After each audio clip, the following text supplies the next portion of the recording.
beautiful night in Toronto as the roof of the Rogers Center is wide open. The Oakland A's are in town to play the Toronto Blue Jays, the second of a 4-game series.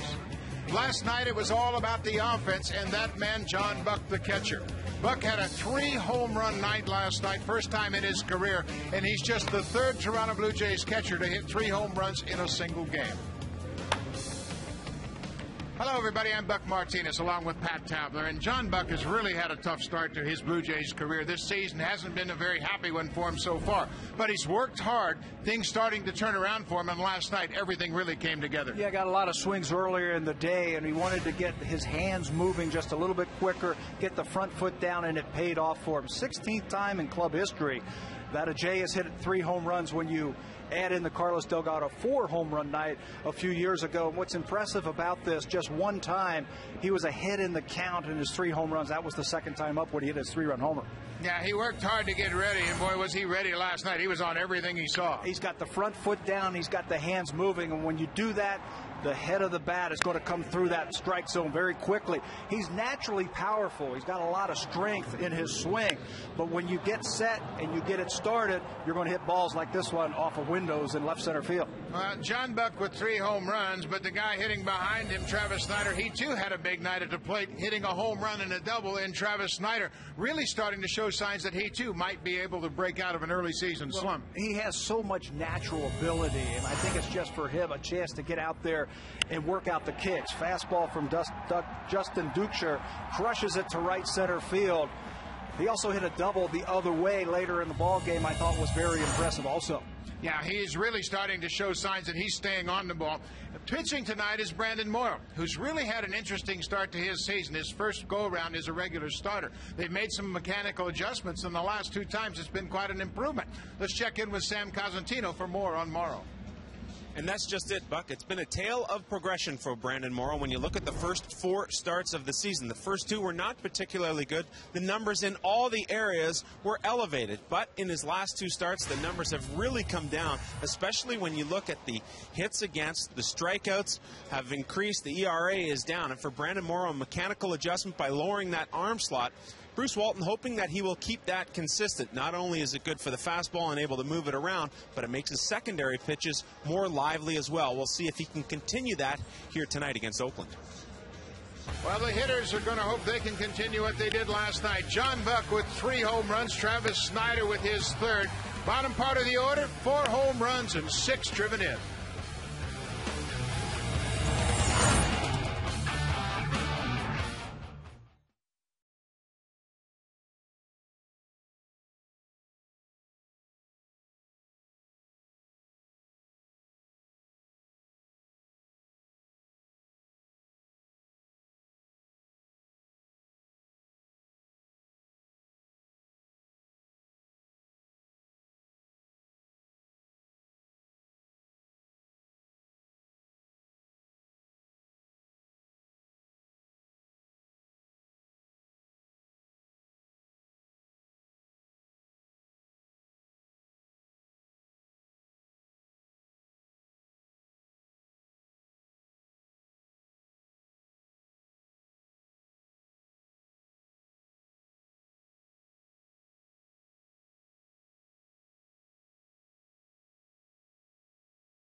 For game 2 of this 4-game series, a Friday night affair with the roof wide open here at the Rogers Center. Big night last night for a couple of hitters down in the order. John Buck with a 3-home run night. Travis Snyder hit a home run and a double.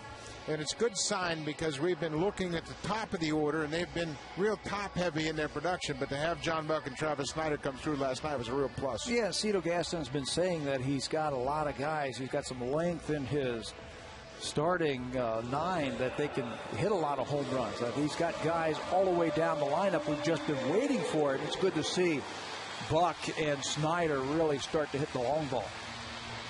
Take a look at the Oakland lineup for manager Bob Guerin. Pennington, Barton, Sweeney, top 3. Kevin Kuzminoff is on a 6-game hit streak. Driven in 6 and scored 3 in that stretch. Eric Chavez is back in the DH spot tonight. Former third baseman now. Pretty much the full-time DH. Adam Rosales has had a nice run here since he's got a chance to play. Landon Powell continues to play. Kurt Suzuki, the regular, was placed on a disabled list today. So they have called up young Josh Donaldson to back up Powell for the time being. Eric Patterson and Rajai Davis round out the lineup. And they're set to face Brandon Morrow. Brandon Morrow was matched up against David Price his last time out. And when you're matched up against David Price and the way he was throwing in Tampa Bay, you have to be perfect. Morrow pitched pretty well. 6 innings, allowing 2 runs on just 3 hits with 8 strikeouts. Ended up losing his 2nd game of the season because Price was just a little bit better. The problem that he had in that game was base on balls. He had a career-high 6 walks in that game. Scouting report for young Brandon Morrow. Free and easy. When you watch him pitch, he's so free and easy, and the ball just explodes out of his hands. Keep it down. That's what he needs to do. If you're going to walk someone, better keep it down. And the K's are coming now for Brandon Morrow. 8 strikeouts last outing. Now averaging about 9 strikeouts per 9 innings.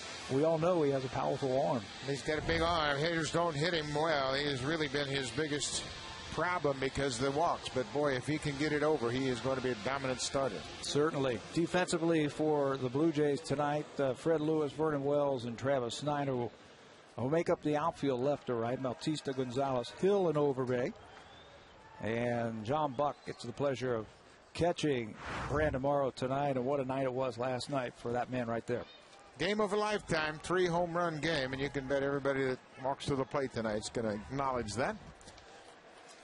Cliff Pennington will lead it off, the shortstop. There's a ball upstairs for ball 1.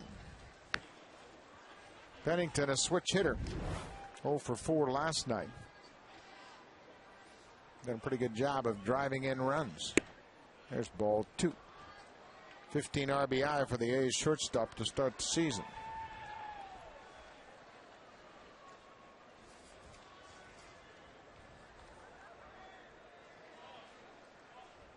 Brandon Moore looks like he's in a little trouble with that tacky clay around the rubber. 2 balls, no strikes.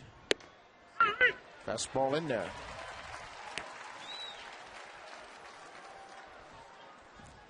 Last 5-game stretch been pretty good for Pennington.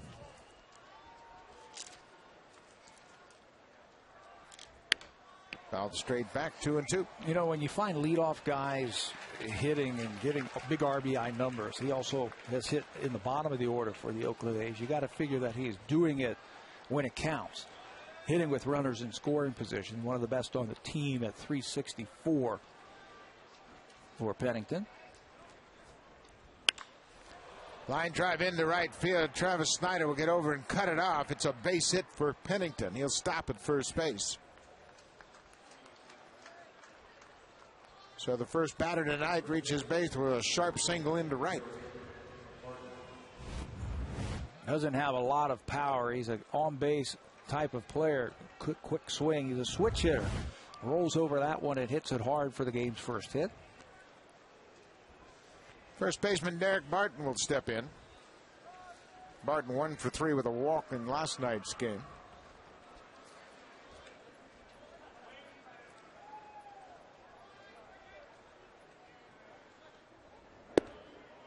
That's ball down. We mentioned last night that Barton is a typical Oakland A's type of hitter. A lot of power and a good on-base percentage. 453. He also sees a lot of pitches per plate appearance. 4.6 pitches per plate appearance, which is the 3rd best in all of baseball. outside. 2 balls and no strikes. Barton's a little bit like Brett Wallace that the Blue Jays picked up in the offseason, in that he's a good hitter. Started out in St. Louis, went to Oakland, and Barton, of course, is still there. Brett Wallace is now in the Blue Jays system. There goes Pennington. Ball taken for a strike, throw to second base. Not in time. Gonzalez made a pretty good swipe tag. It was a strong throw from John Buck, but Pennington's stolen his third base. Just from the reaction from Alex Gonzalez, he seems to think like he got him. Good job by John Buck to get that ball quickly. Here's the throw at second base, and the swipe tag. It looks like he might have got him on the elbow. Boy, it looked like he was out. That ball looked like he tagged him on the elbow before he got his hand on the bag. 2 balls and a strike to Barton. He bunts it right out in front of home. John Buck to first base for the out.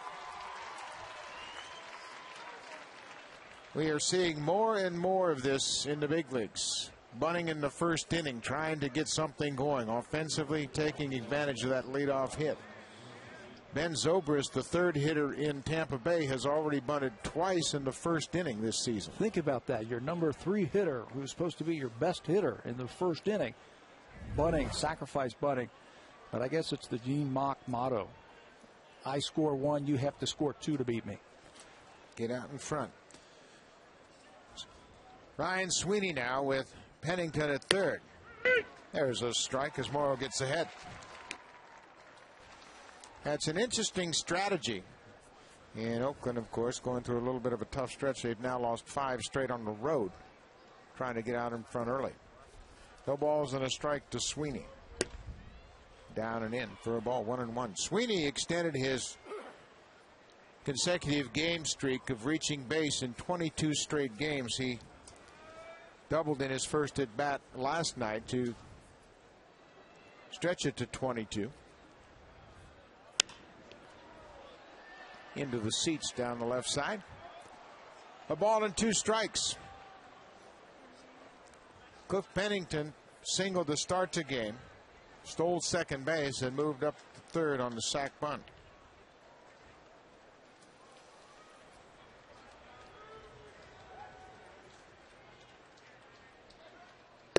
Strike 3 call, inside corner. But the bunt doesn't matter when you've got a strikeout pitcher like a Brandon Morrow. He's going to cut that fastball right on the inner half, and Sweeney gives up on it. 2 seams it right back over the inner half. That's the foul ball, and then Morrow with a big power arm catches him looking. Good job.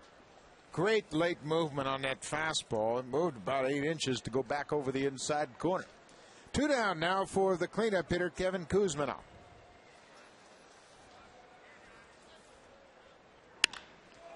Right field, that'll get down in front of Snyder for a base hit. Kuzminoff drives home Pennington, first run of the ball game. He's been a good RBI man, first in the Cleveland organization, then San Diego, first trip here in Oakland. Not wasting any time, inside out swing. Travis Snyder reads base hit off the bat, so he gives ground. Kuzminoff had 88 ribbies for the Padres a year ago, and he's picked it up right where he left off. 2 down now. Eric Chavez, the DH. One of the premier third basemen in all of baseball in the previous decade, from 2000 2006. Real power hitter, terrific defensive player, Gold Glove first baseman. Third baseman, of course. 6 of them. 6 Gold Gloves. Really set the standard for everyone in the American League when it comes to fielding for third baseman. But he has battled some injuries the last few years.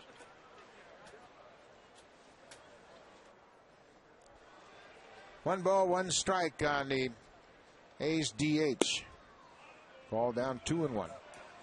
Chavez had back problems and just couldn't get healthy and come back, and everybody would get encouraged about his health, and then he just wasn't able to do it. Had a lot of success against the Blue Jays.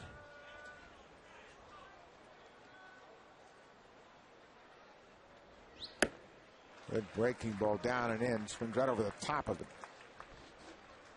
Came to spring training a little bit lighter than what we have seen. Lost 10 pounds. Try and take some of the pressure off that lower half that he has had problems with. Still has a very quick back.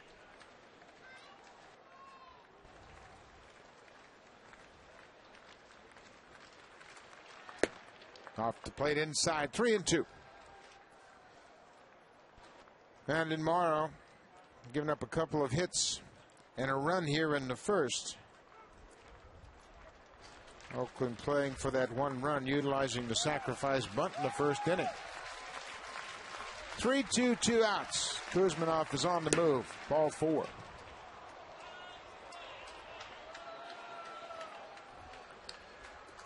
First walk issued by Morrow as now Oakland has runners at first and second and 2 down for Adam Gonzalez.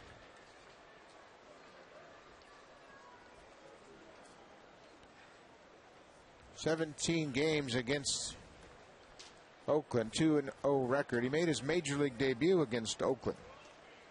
2007, April 3rd, his first game against the Oakland Athletics. Came in relief. All down, smothered by John Buck. Those numbers we just saw from Morrow, 2-0, those were 3 starts versus Oakland. Really dominated him the last time he faced them in September. Just 1 hit. Struck out 9 batters in 8 innings when he was with Seattle last year.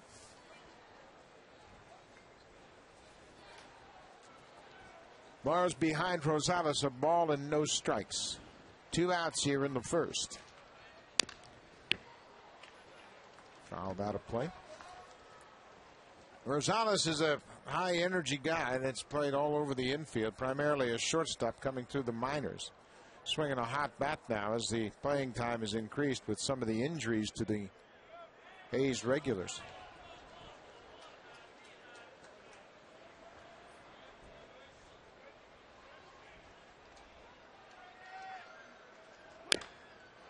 Tapped foul at the plate. When you think about the Athletics and how they are so beaten up, now they have their starting catcher on the disabled list, their starting second baseman, their starting center fielder, their starting left fielder, and 2 of their starting pitchers.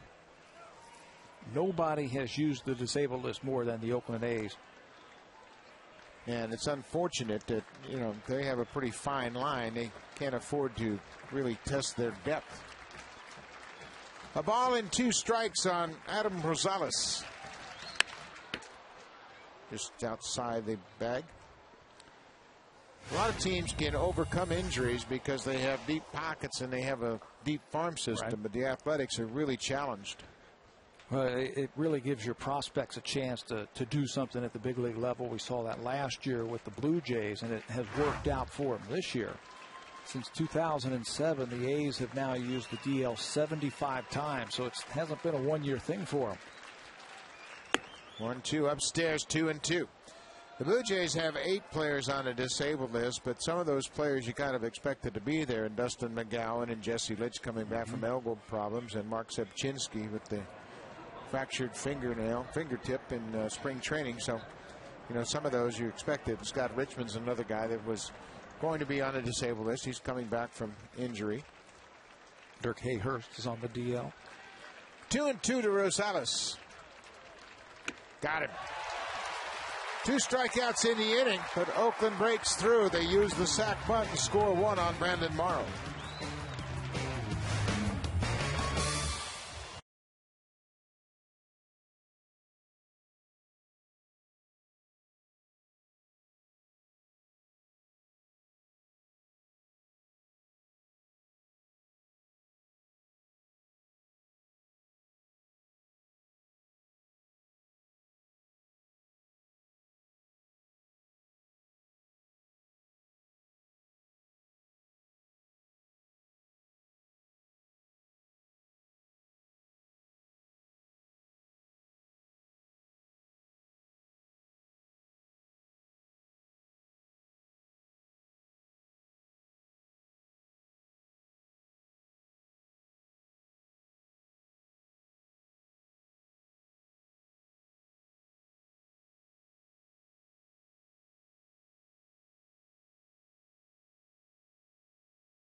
into the right field corner for a double.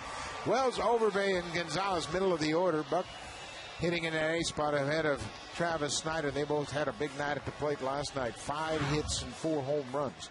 They'll be facing Trevor Cahill, making his season debut. We were talking about the disabled list in the Oakland A's. The only reason Trevor Cahill is pitching tonight is because Brett Anderson, their ace, was put on the DL. So he gets the start tonight, his first of 2010. In fact, he started the year on the disabled list down in AAA with a left shoulder problem, his non-throwing shoulder. If Trevor Cahill looks young, he is. He's 22 years old. He and Brett Anderson last year pitched all year as 21-year-old teammates. On the ground to Rosales. A couple of hops, and he throws Fred Lewis out. 1 down. Defensively for the Oakland A's, they have made 3 errors in the last 3 games. Here's how they'll set up: Patterson, Rajai Davis in center field, Ryan Sweeney in right field. Rosales and Pennington up the middle, Barton and Kuzminoff on the corners tonight. Landon Powell will catch young Trevor Cahill. Cahill spent the entire 2009 season with the A's. That is Ryan Sweeney in right field. Really very versatile outfielder, plays all 3 outfield positions, but he's probably most comfortable in right. He's got a strong throwing arm. Aaron Hill takes ball 2 outside. Aaron Hill's thinking about a few minor adjustments himself. He's trying to get something going with the bat. Swinging a drive toward left field. This has got a chance. Up against the wall, and Patterson makes the catch. That ball got knocked down a little bit by the wind. When it came off the bat, it had a chance to leave the yard. Good play by Patterson. It certainly sounded like it had a chance to leave the ballpark, and the swing keeps the bat in the hitting zone a long time, goes down and gets that sinker. But then at the last minute, it seemed to just go straight down. Knocked down by the wind possibly, and Patterson with an excellent play against the wall in left field. 2 outs here in the first.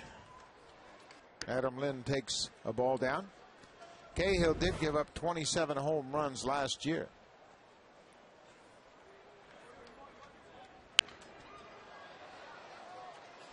And of those 27 home runs, 3 of them were hit on the first pitch that the batter saw. So he's going to be around the strike zone. Be ready to swing it.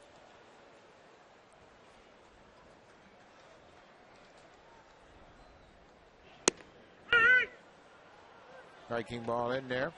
A ball and 2 strikes on Adam Lynn.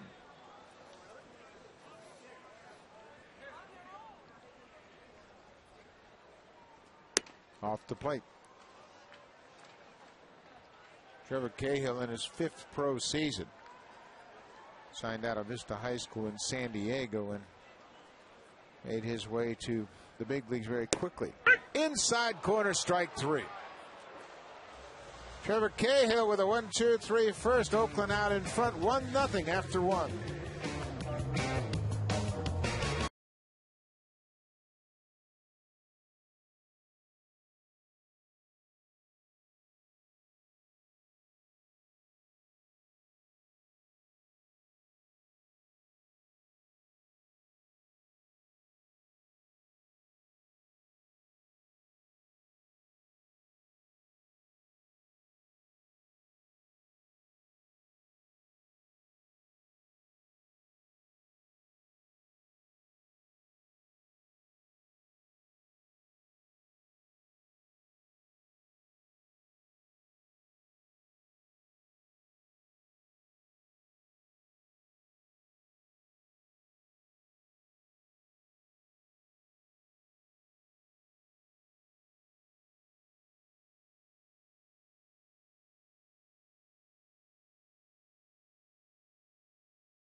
On 2 hits in the first inning off Brandon Morrow. Landon Powell, the catcher, will step in. He's a switch hitter. Will bat left-handed against Brandon Morrow.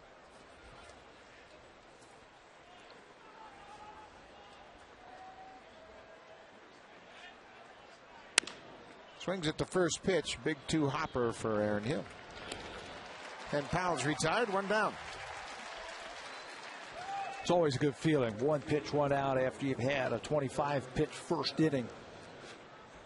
And Brandon Moore is one of those guys that will have innings like that where they'll go out there and can't find the plate. And he's got such great movement on his pitches that when he does get them over, he'll have some quick innings as well.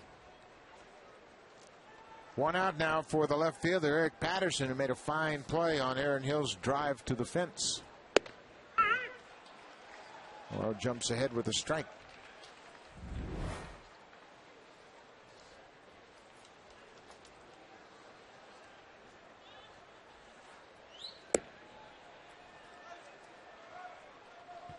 When you watch Brandon Morrow pitch, you wonder why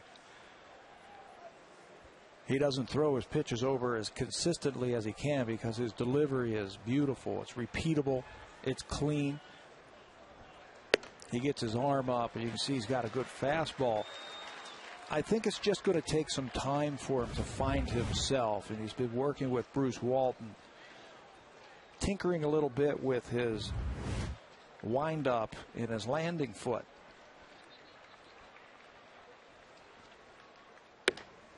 Ooh, he thought he made a good pitch. He was already to hear strike 3. Made a pretty good pitch inside. Didn't get the call from Greg Gibson. 2-2.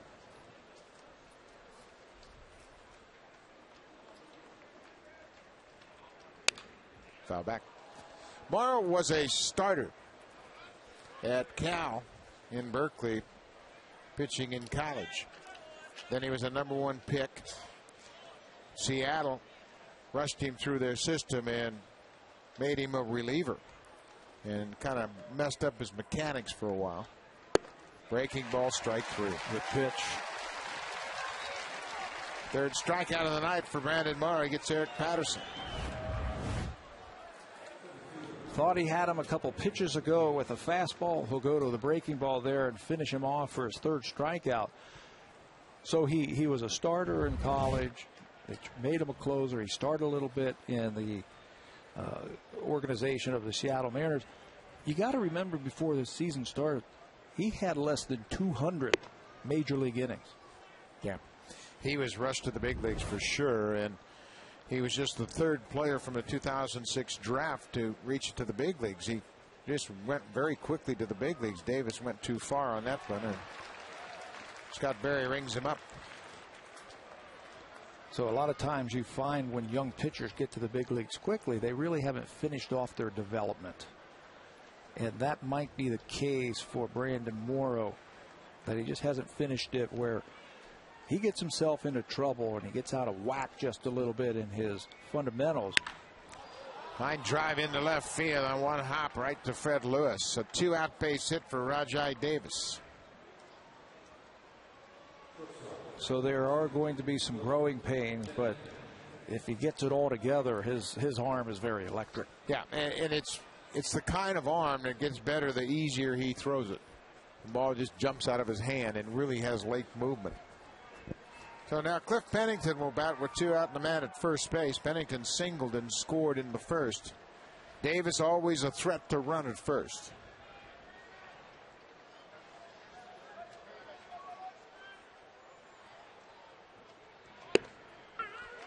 That will always help neutralize the running game. Strike 1. Strike 1, and holding the ball as long as he did. Davis is out there, very aggressive lead. He stole a base in yesterday's game with the same type of lead. 1 foot on the carpet and 1 on the dirt. Not a bad time to pitch out. You can see a very big lead by Davis at first.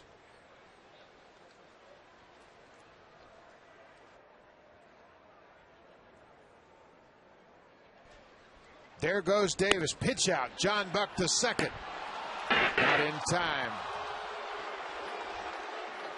Looked like Gonzalez came up the line and made a tag, but Pat Davis was extended and had that hand on the base. Yeah, right at the end, that ball tailed a little bit on Alex Gonzalez, the shortstop.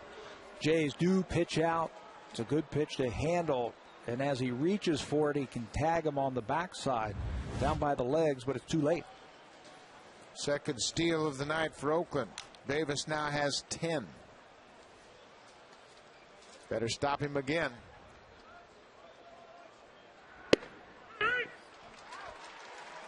A ball and 2 strikes. Mentioned Pennington driving in runs. He has 15 RBI this year. 364 average with runners in scoring position.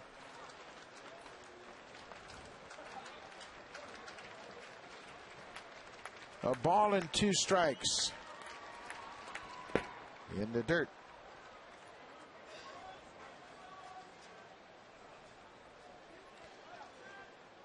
Pennington came out of Texas A&M. They're the numbers Pam was talking about, with 2 outs and runners in scoring position. Still very impressive at 333.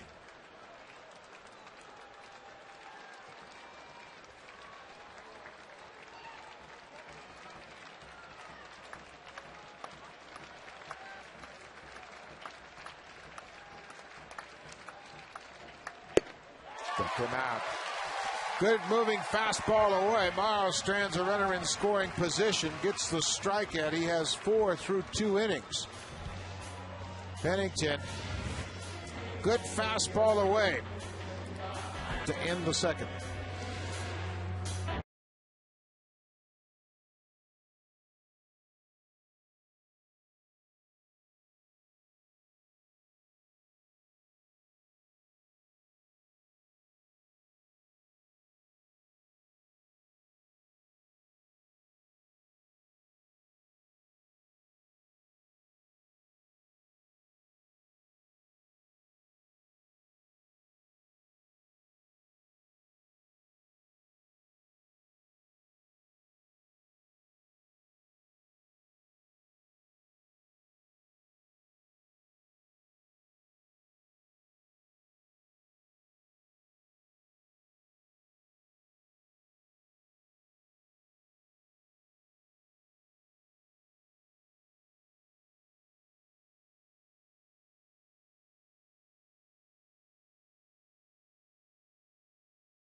And Sunday, Jays take on the Oakland A's tomorrow, 1:07 p.m. For more information and tickets, 416-341-1234.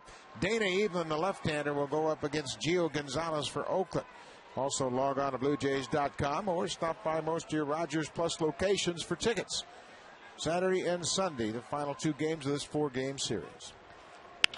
Vernon Wells, first pitch swing, gets a base hit up the middle. Didn't waste any time, liked what he saw and ripped it into center. He's so calm and so quick at the plate right now. Doubles first couple times up. This time with a single to get it started. Lyle Overbay, anxious to jump on the hit train. Batting 165. Infield at double play depth. Upstairs, fastball, ball 1. Last year when Cahill faced the Blue Jays, his first start, pitched 5 1/3. He had 11 ground ball outs in that 5 1/3. Really had the sinker ball working that day. Ball down, 2 balls, no strikes. That's such a big part of his game, is that sinker. And I talked to some of the Blue Jay batters today how they were going to go about that. what their offensive plan was when they stood in that batter's box. Some people move up to catch it before it breaks. Some of them move off the plate to catch it if you're right-handed, move off the plate. Some of them will open up that front side. A lot of different ways to go about it. Off the plate, 3 balls and a strike. It's interesting how many different approaches there can be to hit one particular pitch. Yeah. It's that good. Yeah. He's got that good of a sinker. Yeah, the philosophy, if you get up in the box, hit it before it sinks. 3-1 to Overbay. Ball 4. Well, let's take a little closer look to Oakland A's starter tonight, young Trevor Cahill. Fastball with good sink that we were just talking about, and when it's on, you'll see a lot of ground ball outs. He's got 2 speeds to his curveball, a soft one, then a harder one that he'll use for changeup. And that changeup is improving so much that he'll use it at any time in the count now. First and second for Alex Gonzalez. Oakland up 1-0. Nobody out here in the second. First pitch strike. Gonzalez has not faced Cahill, so he'll want to get a look at him, see what the velocity looks like. As we've mentioned, you can sit and watch video and go over the scouting report, but until you step in firsthand, you really don't have a sense for velocity or movement. Off the plate away.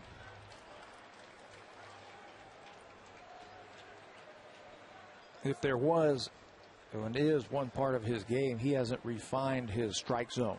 Cahill, last year he had 72 walks and 90 strikeouts, so that's almost 1-to-1 walks to strikeout ratio.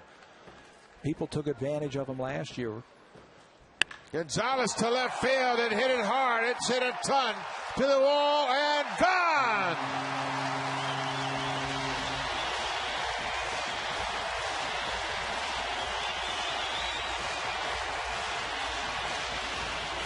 Three-run home run for Alex Gonzalez, his 6th of the season, and the Jays are out on top 3-1. Such a big part of the Blue Jays offense is the long ball. We saw it last night and we see it again tonight. First time up, Alex Gonzalez. The thing about sinker ball pitchers, when they don't sink, this is what happens. It leaves the ballpark. Aaron Hill just missed one in the first inning, and Gonzalez didn't miss that. You mentioned 27 home runs given up last year from Cahill. That's number 1 in 2010. And he falls behind Bautista, 2 balls and no strikes. The Jays have really taken full advantage of the long ball. Popped up right field. Sweeney makes the catch, and there's one out. When you think about a 22-year-old pitcher, and last year Trevor Cahill led the team in innings pitched, led them in starts, also led them in losses. But Oakland was in a position to give the youngsters an opportunity to get their feet on the ground. And this spring, Cahill lost his starting spot to Gio Gonzalez, who outpitched him in the spring. Last pitcher to be sent down for the Oakland A's was Trevor Cahill.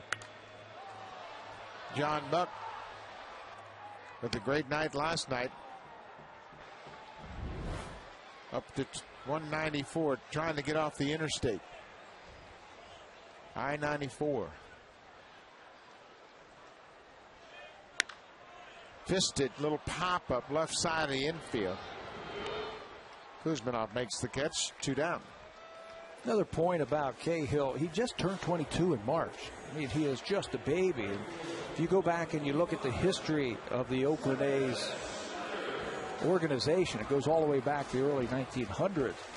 He had the 4th highest starts for a pitcher 21 years or younger in their organizational history. I mean, you're talking about people like Vida Blue and Catfish Hunter who were ahead of him. Yeah, Catfish started in '67 with the Kansas City Athletics. And Vinyl Blue came up with Oakland, of course, but they've always had a tradition of giving young guys a chance to pitch, and last year they had two 21-year-olds in their rotation. A ball and a strike to Travis Snyder. Snyder hit his third home run of the season here last night. On the ground toward first. Martin waits for it and beats Snyder to the bag. So Cahill gets out of it here in the second, but he gives up a hit, a walk, and a 3-run home run to Alex Gonzalez. Deep to left field. Jays lead it 3-1.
Oakland set to hit here in the third. Blue Jays lead it 3-1. Derek Barton, the first baseman, kicks the ball away. Barton had that sacrifice bunt in the first inning that led to the first run of the ball game. Inside 2 balls.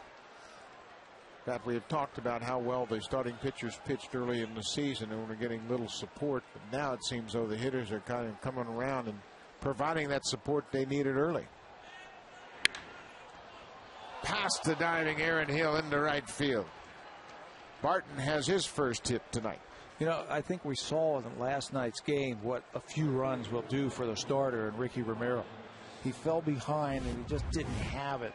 But then when the Blue Jays scored 6 runs over the last couple of innings that he was in there, it really just made him that big of a pitcher and that much better. See if that happens with Brandon Morrow now after the 3-run home run by Alex Gonzalez. He's got a 2-run cushion now as he works in the third. Ryan Sweeney, a strikeout victim, his first time up. Fly ball left field. Fred Lewis on the run, and he's going to get there and takes the ball in foul territory. You know, we got the reputation that Fred Lewis wasn't a very good outfielder. I haven't seen that at all. No, he gets good jumps, and there's no substitution for speed. It makes up for a lot defensively, and he just ran that ball down. And that can be tricky when this roof is in the process of closing as the wind's getting twirled around inside this stadium, but he's got such good speed. I haven't seen him take a bad route yet. No, he has made all the plays, and he has thrown to the right bases and hit the cutoff man. That's all you can ask for. Kevin Kuzminoff with an RBI his first time up. Cuts and misses at the first pitch.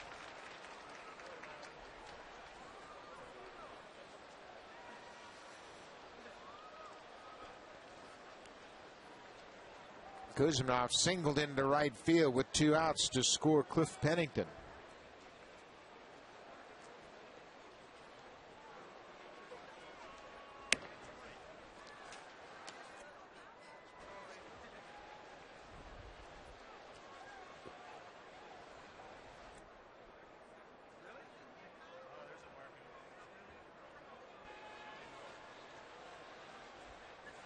Morrow set.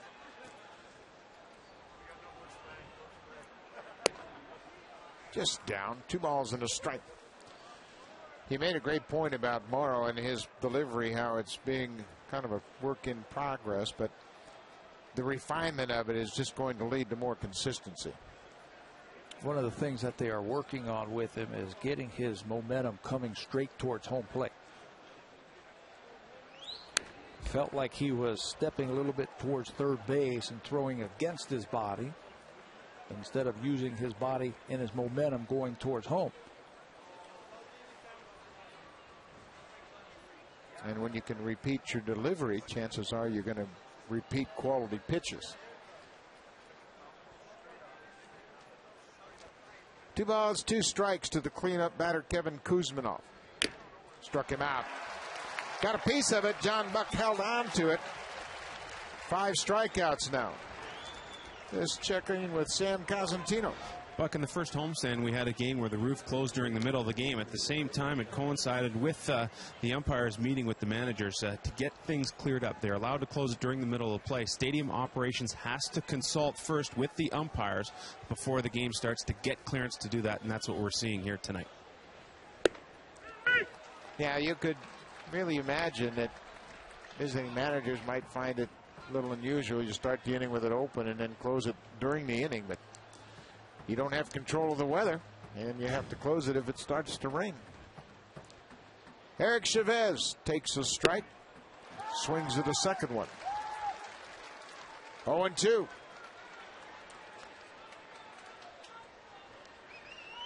But it's interesting, they would lay down the framework of closing and opening the roof, but they've got that all sorted out. 0-2 now to Chavez. Left field base hit just beyond the reach of Bautista. Base runner going to third base. Here's the throw cut off, and Derek Barton goes first to third very easily. Heads up base running by Barton. Chavez has a 2-out base hit. He stops at first. He knows that Fred Lewis is shading Chavez to left center field, and there's a lot of territory that Lewis has to cover to cut this ball off. If he doesn't, Barton is going to score. Heads up play by Gonzalez to cut that ball off and look behind him for Chavez. Bautista almost came up with that line drive. 5th hit of the night for Oakland. Runners at the corners and 2 outs for Adam Rosales.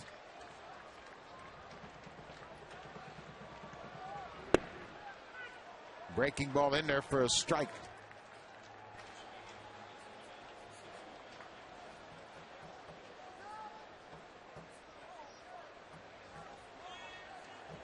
Hayes had a 2-out RBI base hit in the first.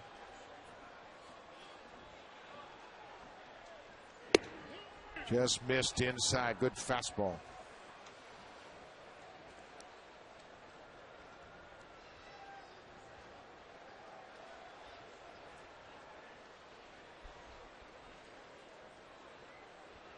One ball, 1 strike.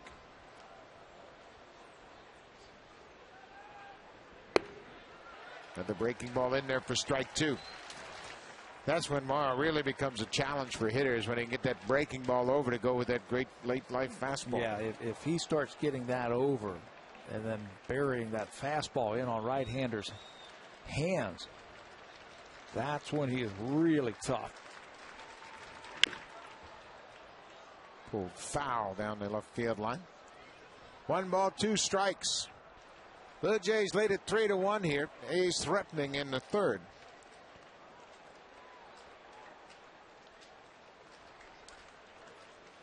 Brandon Morrow has allowed 2 hits in this inning.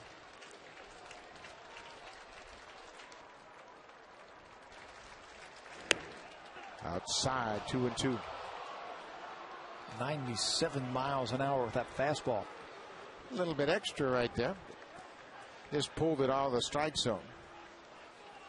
Now he's got options. Fastball, breaking ball. He's thrown them both well in this at bat.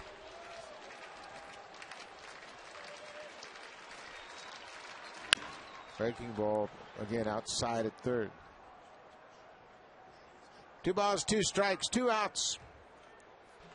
A's with runners at the corners. Derek Barton at third. He singled to start the inning, and Eric Chavez at first hit a 2-out opposite field base hit.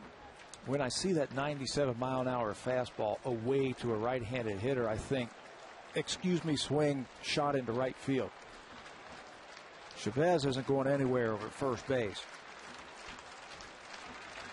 Struck him out. 95 with the fastball. Brandon Morrow strands a pair of runners, strikes out his sixth batter. Just reaches back. Good old country fastball. Gonzalez goes down swinging.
Spitfires.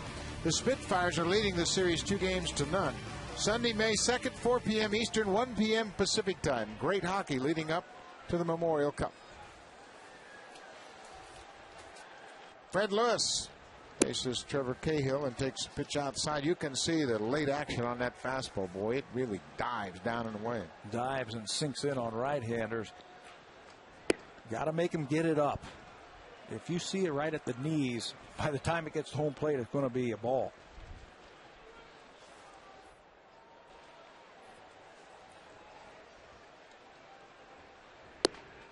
There's a breaking ball for a strike, a ball, and 2 strikes on the Jays leadoff hitter here in the third.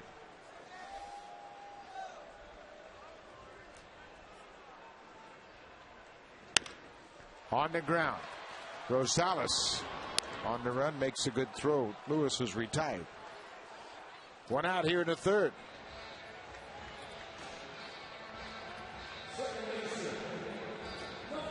We were talking earlier when Aaron Hill was up, and he was saying how one of the things that he's going to do against Trevor Cahill tonight is move his front foot a little closer to third base so he can open up that front side a little bit more. There it is right there. So if he does throw a sinker on the inner half, he can get his bat head through a little bit quicker. So you basically take the plate with you when you open up. So what's normally on the inside corner would be a little bit more over the barrel. That's right. And you don't foul that ball off your shin a lot of times. That front foot will stay a little bit open. Off the end of the bat, Davis broke back, but here comes Patterson, and he makes the play in shallow center field. Rajai Davis got fooled on a big swing. It sounded like it hit off the end of the bat, but Patterson had a good read on it and makes the catch. Aaron Hill's always been a hitter who closes his front side, but because his hands are so high, he feels like he's got to get a little help on a power sinker. That time the breaking ball fooled him and he hit it off the end of the bat. Adam Lynn, the DH, takes a breaking ball outside corner.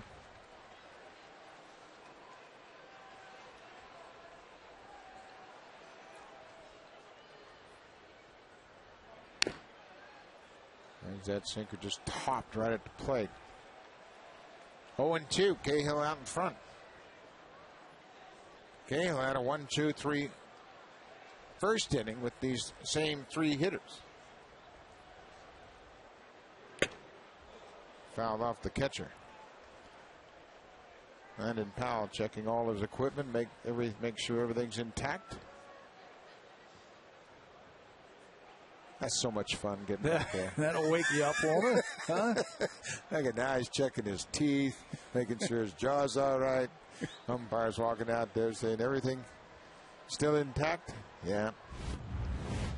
This one surprises him a little bit, I think, because of the check swing. That ball. Right field. Sweeney's got room. Another 3 up, 3 down inning for Cahill. Quick work in the bottom of the third. It's 3-1 Blue Jays.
Welcome to the Rogers Center.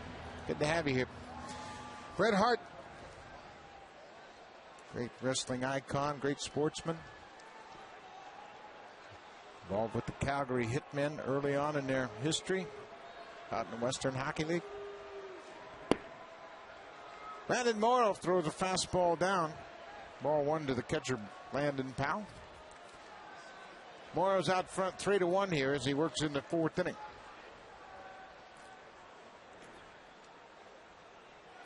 Ball 2.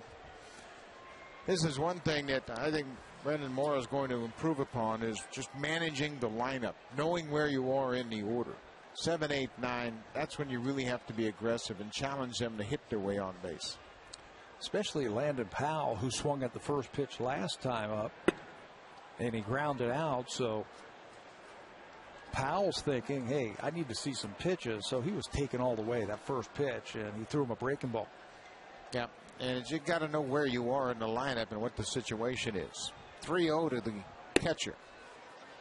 4-ball walk. Leadoff walk here in the 4th.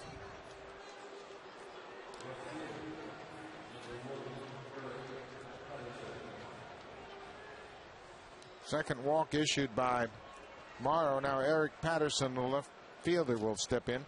Patterson struck out into second. One of Morrow's 6 strikeouts.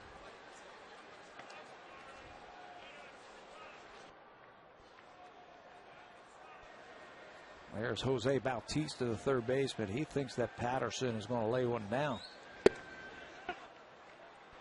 5 straight balls now by Morrow. We're in the 4th.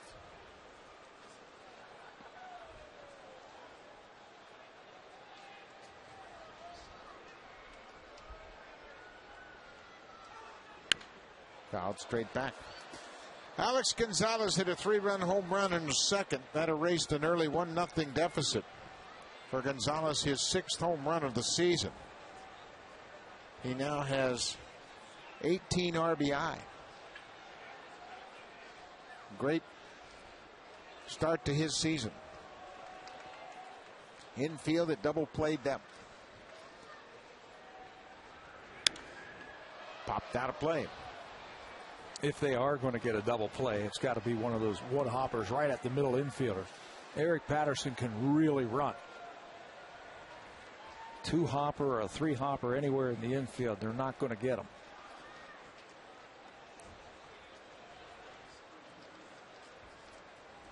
Well, they've got a couple of guys in the middle of infield that have really worked hard, and they can turn them quick. Gonzalez and Hill, great double play combination. 1-2. Left field line, that's got a chance to get down, and it does. Lewis over to cut it off. Powell's going to third, and into second is Patterson. An opposite field double by Eric Patterson. They haven't been able to pull him yet tonight. Shows you the good fastball that he has, but whenever he has elevated the pitch, they have hit it hard. Patterson does that, stays with it. Good short swing. The ball goes the other way and slices down the left field line.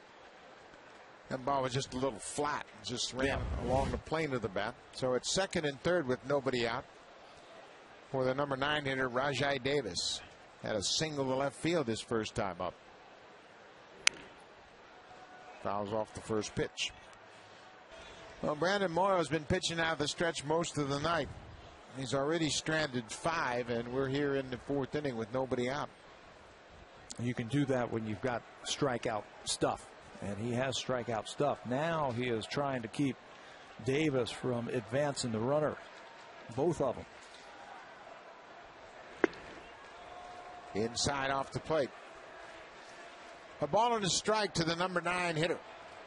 A leadoff walk to Landon Powell. He's at third. Eric Patterson had a double. He's at second.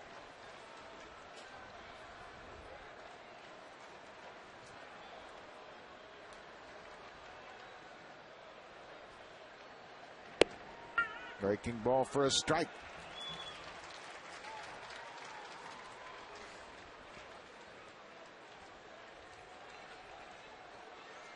This is where you really have to think about literally pitch for pitch. Don't think about the big picture. Just try to retire Davis. Strikeout, pop up.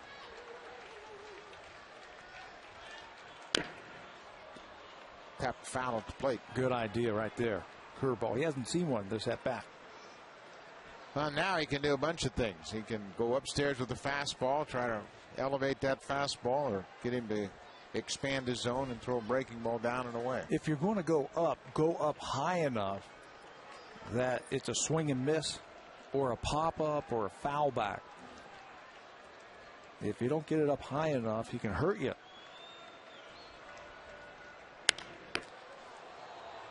Late on a high fastball. That was borderline there. He got enough of it, but he was just a little bit late. Now John Buck's going to go out and talk about the next pitch. As a hitter, it's so hard to get on top of a high fastball and do anything with it.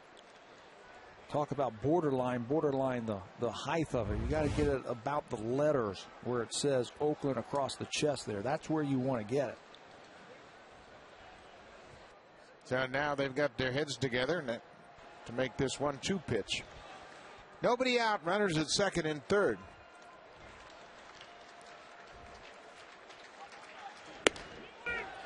Wow. Good idea. And he had Rajai Davis set up for that one. Greg Gibson saw it inside. And it looked inside. 2-2 to Davis. Struck him out. Came right back with a good breaking ball after the inside fastball and did a heck of a job to strike out Davis. 7 strikeouts now. This pitch was set up by that hard fastball on the inner half. And you could just tell from the body language that Davis was set up for that slider down and away. number 7 already here in the 4th inning, and the fans are going crazy. It's pizza night. Pizza night. They get pizza. 7 strikeouts.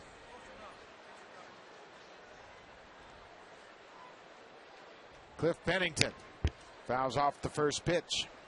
Here's something to think about if you're one of the infielders for the Blue Jays. They are playing deep. There's not a lot of speed at third base, so if you get a one-hop shot, you got to be thinking about you might have a shot at Powell at the plate. Don't take for granted and just go over to first base. He doesn't run very well over there at third. That's only one of those line shot one-hoppers. Used to watch Robbie Alomar do that too. Always in the ballgame. On the ground toward Hill to his left, and he'll go to first. Powell will come in to score. Pennington picks up the RBI on a 4-3 ground out. The leadoff walk comes in to score, and the A's have closed the gap. Pennington picks up the RBI, his 16th of the season. On the plate, Patterson moved to third.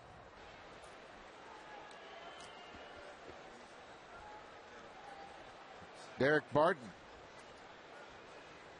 He has a hit tonight. Takes the first pitch, breaking ball.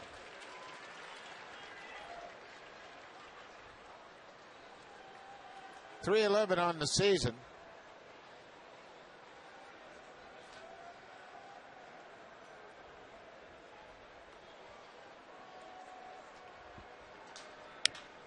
Left field, slicing away from Fred Lewis, but he gets there with those wheels. Good play by Fred Lewis. Rob Spartan of a hit saves a run for Brandon Morrow. Jays still up 3-2.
Vernon Wells singled and scored in his first trip to the plate back in the second. Jumped on a first pitch from Trevor Cahill.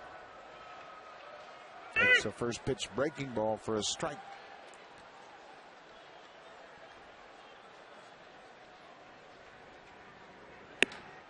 Tried to check and went around.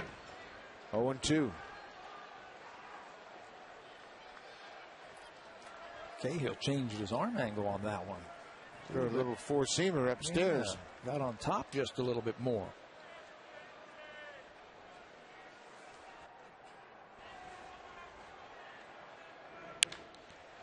Popped up in foul territory. Barton over on the warning track and makes the catch. 1 out.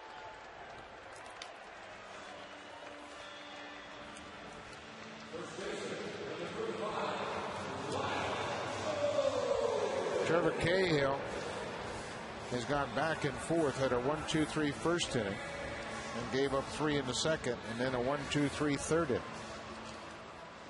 Lyle Overbay walked in the second. Did I read somewhere that Cahill was a shortstop when he was younger? A lot of these guys were athletic and shortstops and moved around. Yep. A lot like Sean Markham. Yeah, he, generally you get an athlete as a kid, he's going to play shortstop and pitcher. He was on his way to Dartmouth. He has agreed to a letter of intent to go to Dartmouth and then signed with Oakland.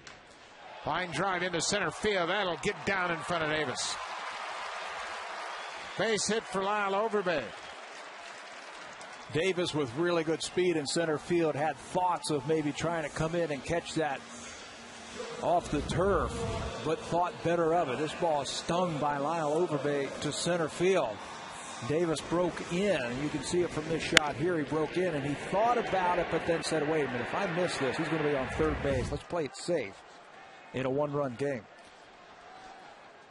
Alex Gonzalez hit his 6th home run in his first at-bat, and that sets a new club record for the Blue Jays at shortstop.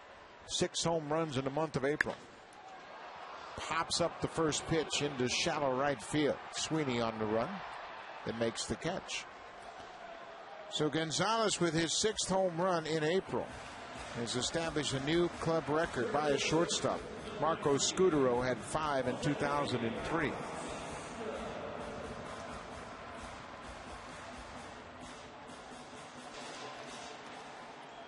Two outs. Blue Jays lead it 3-2. Jose Bautista cuts on the first pitch.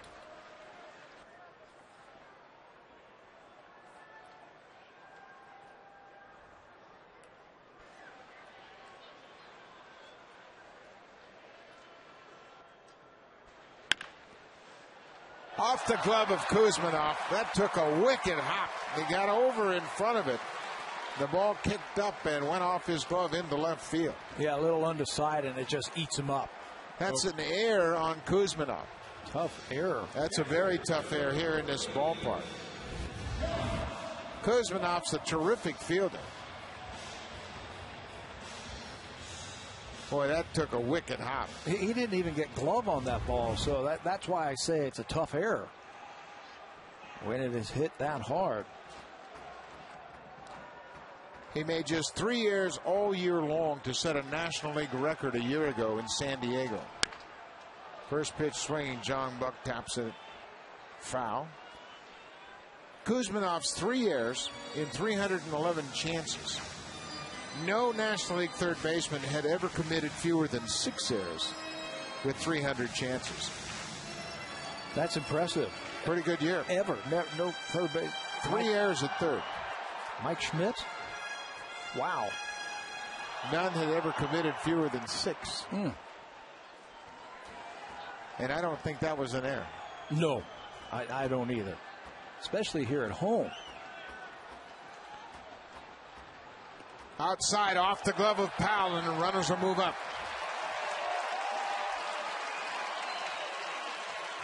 That'll be scored a wild pitch, but that's one of those pitches that catcher's got a glove. He just kind of went after it and expected it to stick in his glove.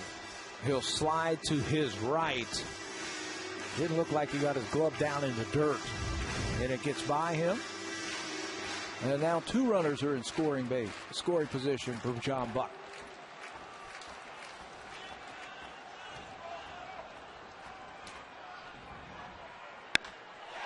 Base hit left field. Here comes Overbay. Right behind him is Bautista. He's going to score.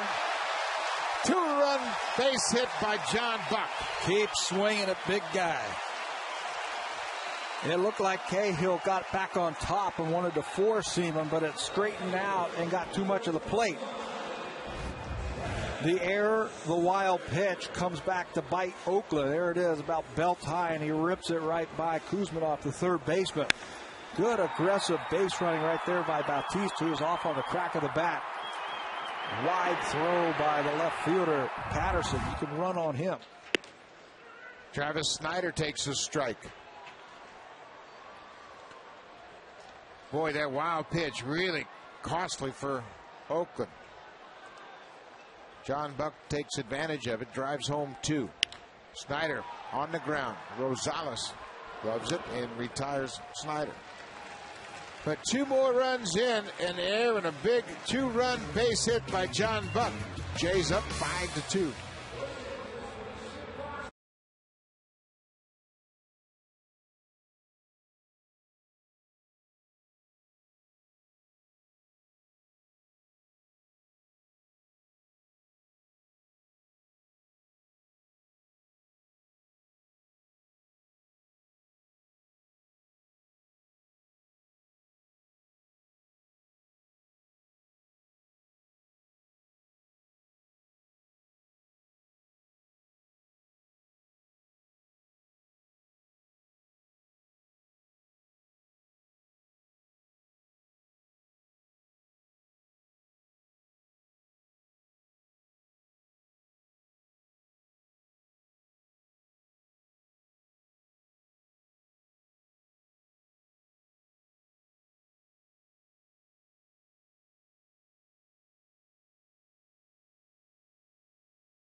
In the TD Canada Trust Zone, none other than Brett the Hitman Hart. Brett, welcome to the Rogers Center. I'm having a great time here. It's my living room. It's good to have you here. And tell us what brings you to Toronto. I understand you're representing the March of Dimes and trying to raise awareness. Yeah, I'm here for the March of Dimes Canada, and I've been involved with them for a couple of years now. And it's just you hit it right on the head. A little awareness for people about stroke recovery and at the same time, I'm taking in a Jays game. Can't beat that. How often do you get out to a ball game? It's been a little while. I usually catch a few games a year. The last couple of games I watched were in San Francisco. My girlfriend's from there, and I go to a lot of games in the Bay Area. But it's been a little while since I got back to Toronto. I've sat in those chairs before, Brett. You're pretty close, aren't you? You feel like you're in on the action? I just hope I don't get a line drive to the head. Do you know where you're going to dive? I'm going to dive some little kid's lap. There's a foul ball down the line. And Brett, obviously, you've been involved in sports your whole life, and you got involved with the Calgary Hitmen out in the Western Hockey League, and that's starting up now. Tell us, do you still keep track of the Hitmen? Yeah, it actually kind of breaks my heart that I'm not home right now. They're playing tonight, Game 1, but I'll get back tomorrow for Game 2 of the final round of the Western Hockey Finals. And I think they got a good chance of winning the whole thing and going to the Memorial Cup this year. That's awesome. And that Memorial Cup will be right here on Rogers Sportsnet, the entire Memorial Cup. And it's in Brandon, Manitoba this year. And if they get a chance to go to that Memorial Cup, might you get out there to Brandon? If they get there, I'll plan on going too. That's awesome. Well, right now, the catcher's dealing with a little issue, and he got a foul tip. And you've been in similar situations like that, I'm sure, in your wrestling career over the years. Yeah, you got to, I guess you got to watch your head. Yeah, he's had a big night, John Buck, of course, with a 3-home run night last night. But we have, we're really thrilled that you're able to bring here the awareness for March of Dimes, and it's a great organization, obviously. And where else might you be in promoting the March of Dimes and the stroke recovery awareness? I try to do different things for them throughout the year. I'm not sure what the next thing on the agenda for them is. I know I come back to Toronto in a couple of weeks for the WWE, and Monday Night Raw comes to town. And I'm not sure if there'll be something tied in with the March of Dimes when they come in through that. That's awesome. Well, Brett, we certainly thank you for being here, and heads up down there in that box because those line drives come quickly. I know, you're not kidding. Well, all the best to you. Thank you so much for joining us. Take care, guys. All right. That's Brett the Hitman Hart sitting in the TD Trust comfort chairs tonight, and boy, it's good to hear him. And he's fired up about the Memorial Cup. Still follows the Calgary Hitmen.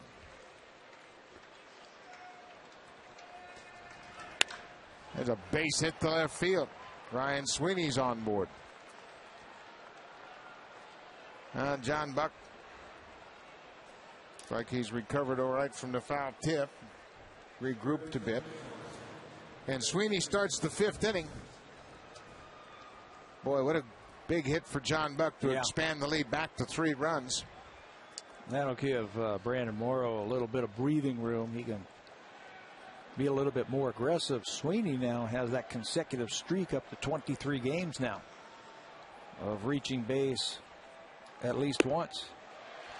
Kevin Kuzminoff, the third baseman, late on a fastball. Moore's out in front. A ball on a strike. We're in the top of the 5th inning.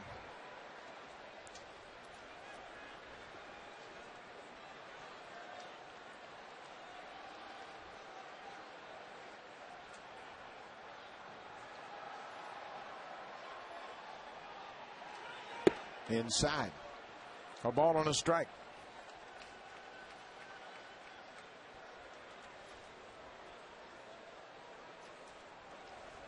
Oakland has 7 hits. But to this point, Brandon Morrow's stranded 6 base runners.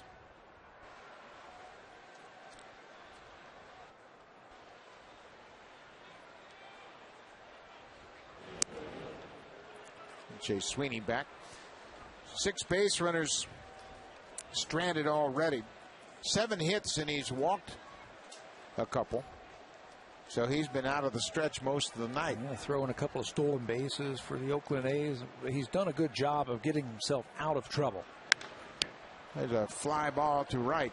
Travis Snyder camps under it.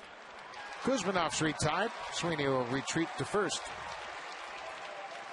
1 out.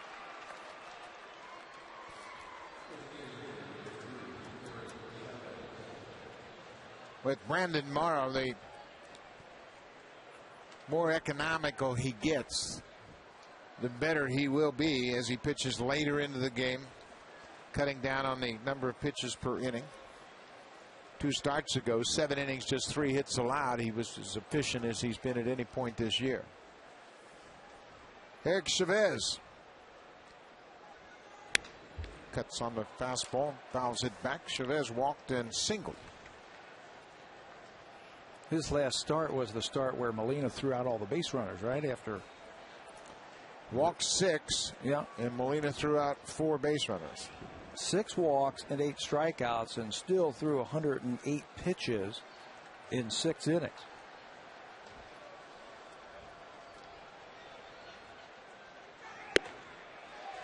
Big swing and a miss. 0-2. Well, you had mentioned how basically this is really something new for him. He's made 19 starts in his career, and just a matter of realizing you don't have to be perfect. You don't have to throw 100% effort on every pitch, and you can have some good quick innings. Struck him out. 8 strikeouts now for Brandon Morrow. Got Chavez on a breaking ball. Averaging a strikeout an inning. He's got 3 really quality pitches that he can throw, and when he gets to the point where he can throw those at any time, I think he has something pretty special there. 2 outs now with a runner at first. Gonzalez swings at a first pitch breaking ball. He has not been able to figure him out tonight, Gonzalez. Swinging at fastballs and getting breaking balls. A couple of strikeouts so far. But Morrow has 8 strikeouts in 4 2/3.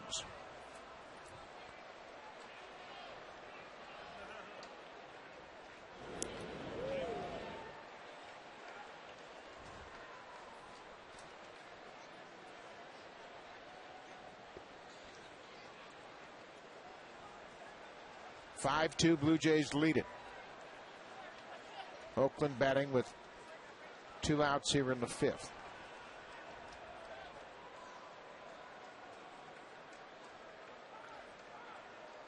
Too much time. Gonzalez asked for time.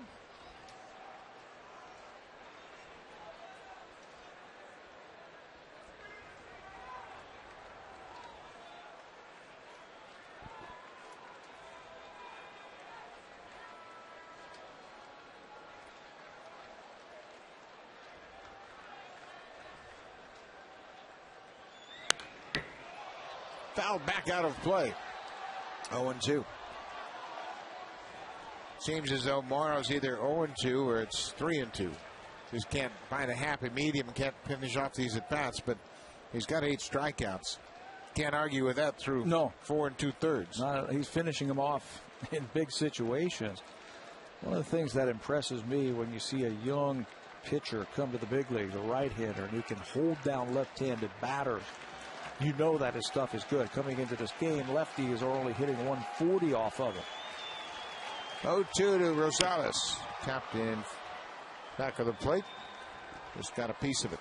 Got a big left-handed hitter last time up in Eric Chavez.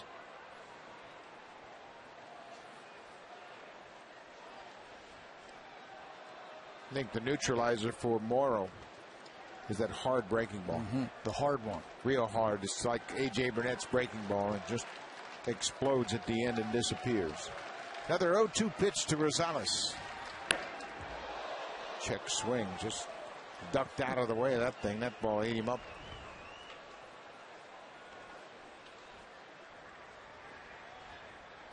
Gonzalez came to Oakland in a deal along with Willie Taveras for Aaron Miles. Miles eventually went to the Reds, and the Reds released him right at the end of spring training. And Oakland released Willie Taveras. Yeah.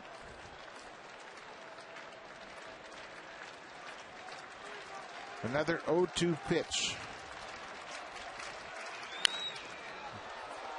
Foul back. Gonzalez is putting up a battle. You watch him walking around the plate like that. He's thinking right now, what do I need to do? I think Brandon Morrow can get him without throwing a strike here. He's in a swing mode now. He looks like he's in swing mode. Yeah. Don't throw it over the plate, and I think you can get him.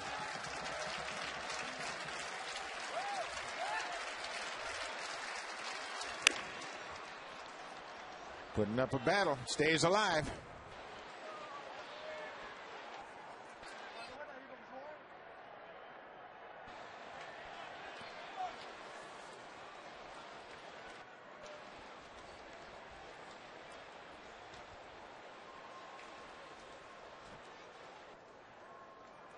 Fouled off 5 pitches. It's still 0-2.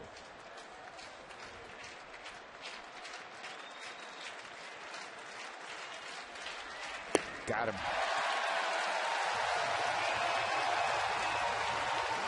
Adam Gonzalez can't figure out Brandon Morrow. He struck out 3 times tonight. Got him.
Anaheim on July 13th. You can vote for your favorite Blue Jays players: Vernon Wells, Aaron Hill, Adam Lind, and how about Alex Gonzalez? Well, he's off to a great start. Cast your vote at BlueJays.com. Fans are allowed to vote a maximum of 25 times per email. Vote early, vote often. The All-Star Game, July 13th. Put Alex Gonzalez down on your ballot. He got 6 home runs and 18 RBIs. Leading the world in shortstop production. Off to a terrific start here with the Blue Jays. Doing it with his bat and doing it with his glove also. Fred Lewis went too far. He's in a hole 0-2. Yeah, Alex has done a great job and hard worker. He's here every single day on the field about 3:30, taking ground balls before they even start. First infielder out there taking grounders. And he takes them in such a fashion. There's a routine you can see every day that he abides by.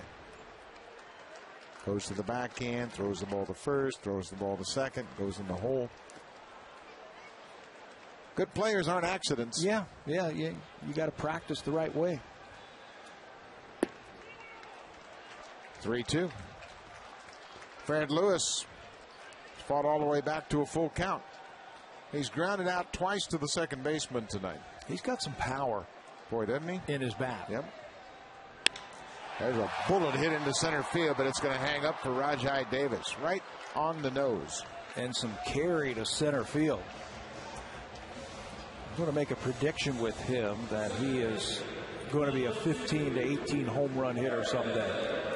Let's see, April 30th. Write that down. Gabby says 15 to 18 home runs. Okay. Yeah. I'm not arguing with him, just making a note. 1 out for Aaron Hill. He takes a breaking ball for strike 1. No, I agree with you. I think Fred Lewis has got kind of an interesting swing. And tell you what, we heard the reports and they didn't give us an accurate assessment. He's a good outfielder. He was taking BP today, and Dwayne Murphy kept telling him, get ready, get it ready, get it ready. Buck, he was hitting balls into the third deck here at Rogers Center, showing some power. And I said to Murph, I didn't know he had that kind of power. And he goes, neither do I. Big power. Yeah, the ball was jumping off his bat all afternoon. So Dwayne Murphy, of course, had the good experience of John Buck. Big night last night. Told him around the batting cage, he goes, good coaching, Murph. It really helps when your pupil has a big night to validate what you're trying to sell them. Up and in. 3-2 count there, and Hill.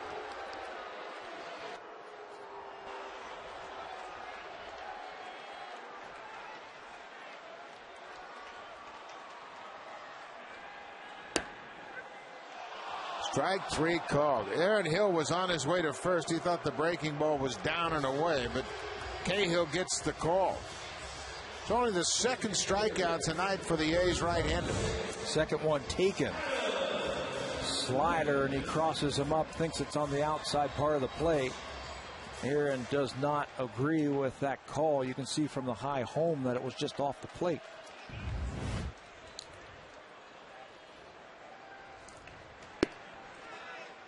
Good running fastball catches the outside corner to Adam Lind.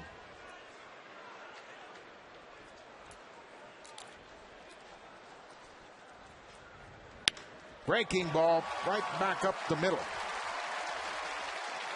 2-out base hit for Adam Lind. Boy, that was a pretty swing. Like he was sitting on it, just waiting for it. Hanging breaking ball from Cahill. Watch this one. He stays back, hand stays back, and then he rips it. The shorter the swing, the longer you can wait.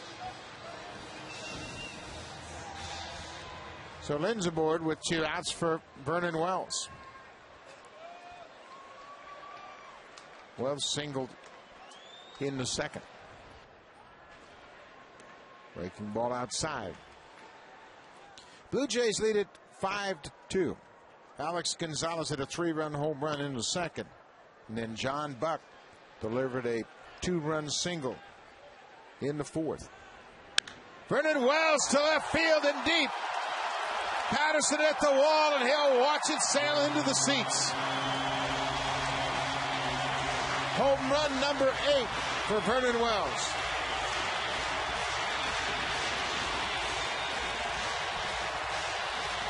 They lead the American League in home runs, and we're watching that tonight. Why? Good hitters just waiting for that breaking ball. Vernon Wells had a chance here to measure this off-speed pitch, stay back, and then unloads on it. No doubt about it, that's home run number 200 in his career. A 2-run home run makes it 7-2.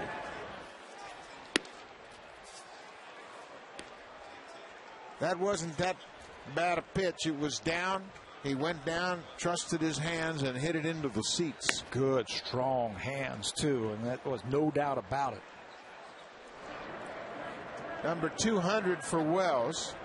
He's now 2 behind George Bell.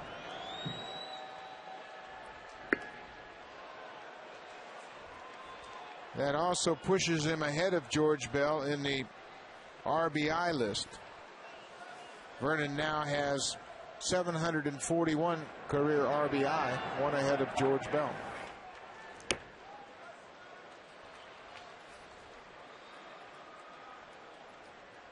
And he goes right to the pitchers. Now, how come you hit that? What are you looking for? What do we have to do? Fouled at the plate. That's not a bad idea. Young pitchers talking to hitters for why were you looking for that pitch in that situation?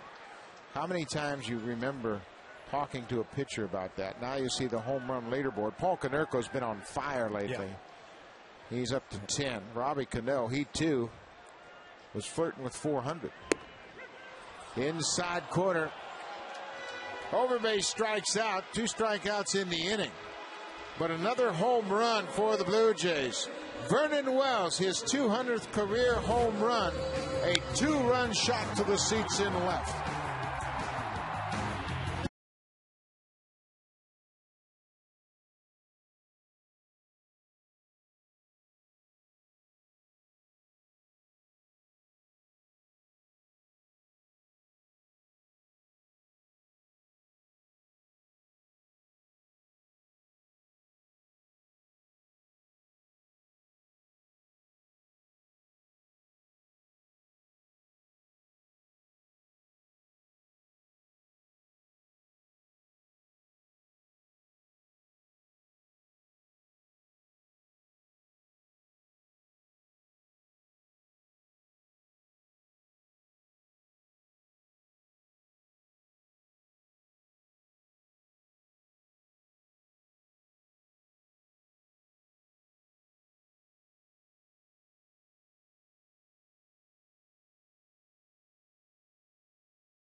Both pitchers threw 5 innings. Trevor Cahill's given up a couple of home runs that have accounted for 5 of the 7 runs for the Blue Jays, but it's been Brandon Morrow now.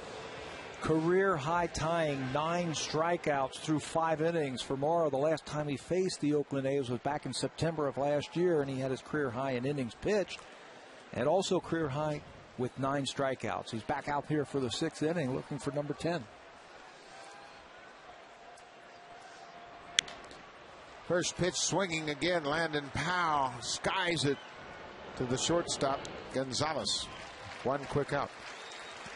Let's check in with Sam Cosentino.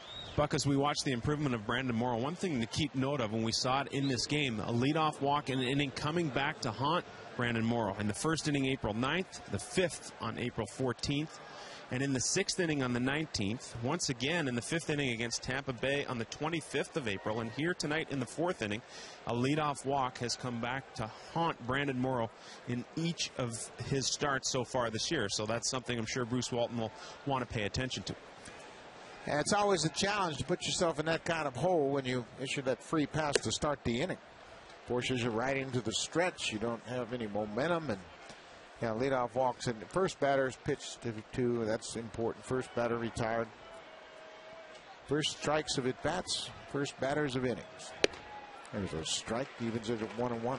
That's why that first pitch out was so important. As you see, Rami Lewis has now gotten up and starting to get loose for Cito Gaston.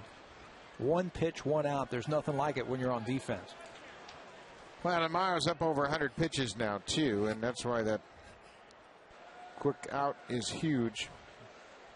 Might buy him another inning or so here if he can have an efficient 6th inning. Center field, Vernon Wells turns with his back to the infield, but he'll make a catch right on the warning track. 2 outs. You can get a free flash drive from the Jays Shop. Purchase any new batting practice cap from any Jays Shop location and receive a free flash drive. Offer valid while supplies last. Jays Shop is the official shop of the Toronto Blue Jays.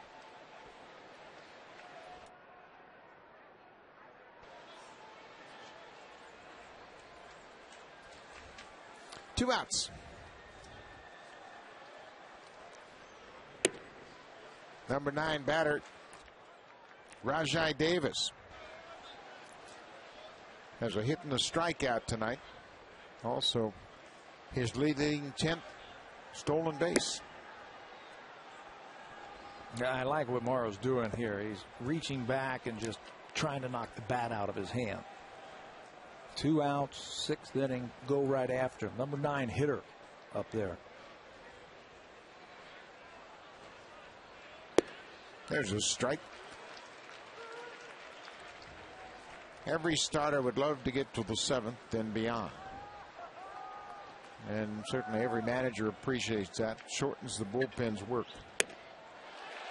Cut on, miss, 2-2. I think every manager would love to have 21 outs from his starter every night. Sure. And if you can't, Blue Jays starters have the 2nd best innings per start in the American League.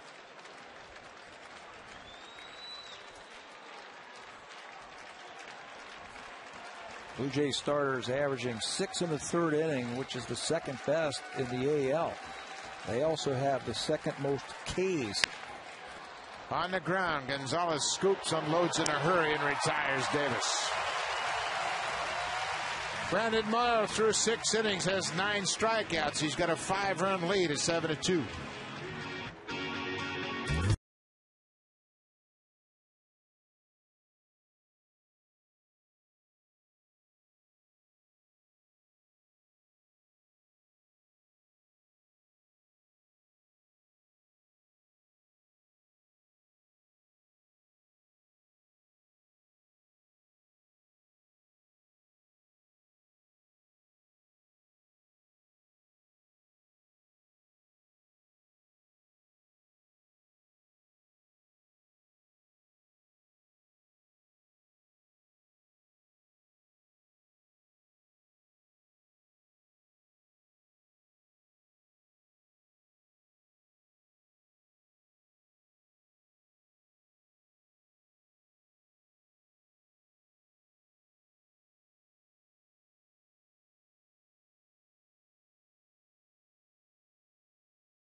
Toronto FC on Rogers Sportsnet next on Tomorrow evening, 9 p.m. Eastern Time, they'll take on Real Salt Lake.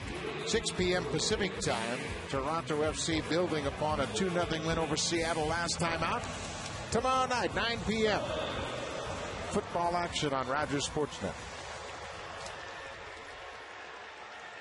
Brandon Morrow getting congratulated by his manager, Cito Gasta, for a job well done. Ties his career high with 9 strikeouts. Dana Evans saying good job. Brandon Morrow saying over to you, Dana. Yeah, for tomorrow afternoon. 7-2 Blue Jays lead it as they hit here in the 6th inning. Trevor Cahill has allowed just 6 hits. We had 2 big home runs, a 3-run shot by Alex Gonzalez and a 2-run home run by Vernon Wells. And just for good measure, John Buck delivered a 2-run single with 2 outs in the 4th.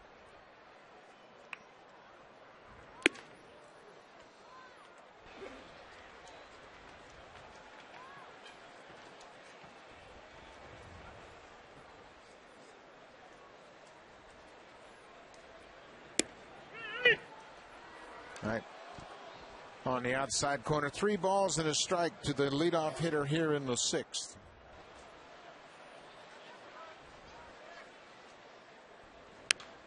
Fouled out of play. Well, after the Blue Jays had fallen behind 1-0, they turned the power on. It looked like a breaking ball right over the middle of the plate for Gonzalez, and he's in one of those home run swings. No doubt about it, the left center field, number 6 on the season. 3 quick runs for the Blue Jays, and they haven't looked back since. Left field line, that's got a chance of it's fair. It is fair and gone.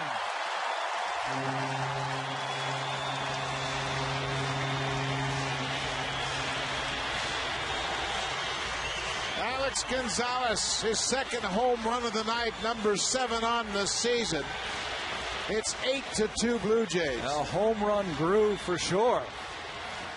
Breaking ball earlier for a home run. This looked like a backup slider also. Something off speed that just stayed in the middle of the plate, and that ball is ripped down the line. It had the distance and had the height, and he has gone back home runs tonight. He's swinging a hot bat, and he's just knocked Trevor Cahill out of the ball game. 2 home runs for Alex Gonzalez. He's driven in 4. He's got 19 RBI on the season. Great month of April for the Blue Jays shortstop. A's will go to the bullpen. They trail at 8-2.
Morrow versus the Athletics. Game starts at 1:07. After the game, kids 14 and under can run the bases. For more information or tickets, call 416-341-1234 or log on to BlueJays.com or stop by most Rogers Plus locations for tickets and information. Junior Jays Saturday. Great afternoon for the kids at the ballpark.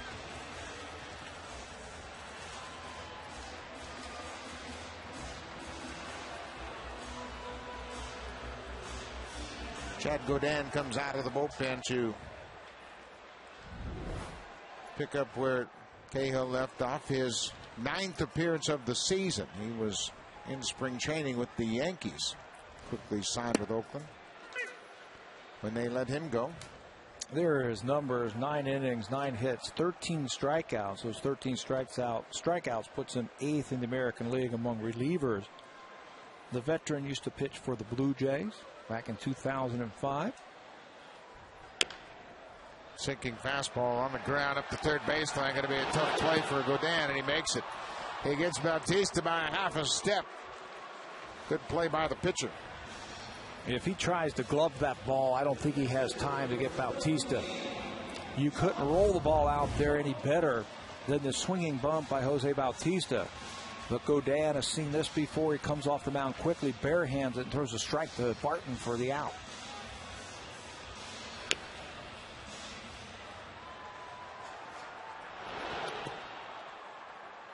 Good stretch by the first baseman, Barton, to help him out. John Buck with 1 out. Buck's had another good night at the plate with a 2-run single. There's something about these Oakland A's that brings the best out in John Buck. In his career, he has less than 100 at-bats versus the A's, and he's gone deep now 8 times against them. And he's hitting under 200. Right. It's really weird, but boy, he's hit the long ball against him and driven in some key runs. 0-1. Outside, 1-1. It's 8-2 Blue Jays. 3 more home runs tonight for the Blue Jays. Alex Gonzalez has gone deep twice, and Vernon Wells has hit his 8th.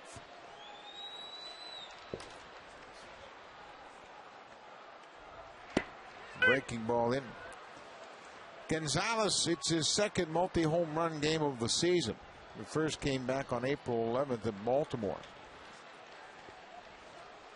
He has set a new franchise record for home runs in the month of April for a Blue Jays shortstop. Breaking ball hammered to left field. That's down for a base hit. John Buck has 2 hits tonight. Here's the pitching line for Trevor Cahill. It's brought to you by MLB 10, the show, only on PlayStation. His first start of the year, they brought him up in place of the injured Brett Anderson. He'll pitch 5+1 batter.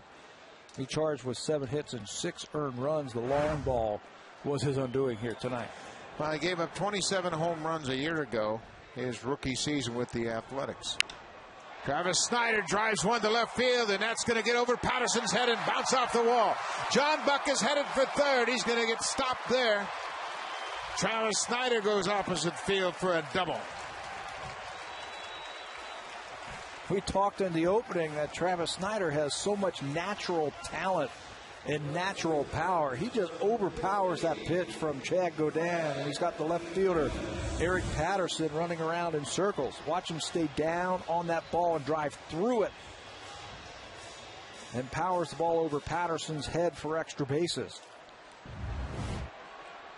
Now it's 2nd and 3rd, and the infield will come in, trying to cut off a run at the plate with 1 out.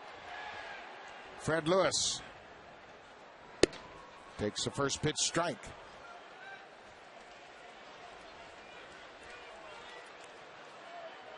Lewis hit the ball sharply in his last time up, but right at the center fielder, Rajai Davis. He's 0 for 3. Right on a fastball upstairs.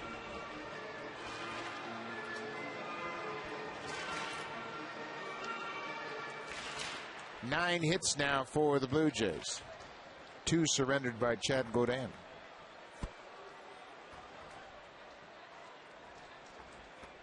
Second and third, one out. Strike three call. Lewis caught looking at a fastball. There are two outs. Got good movement with his fastball. That one tails down and away, and Lewis takes it. You can see from our overhead camera that it just clipped the outside corner. Aaron Hill bats with two outs. Breaking ball in the dirt, blocked by Powell. A lot of production from the middle of the lineup tonight. 4, 5, 6, 7, and 8. Getting the job done.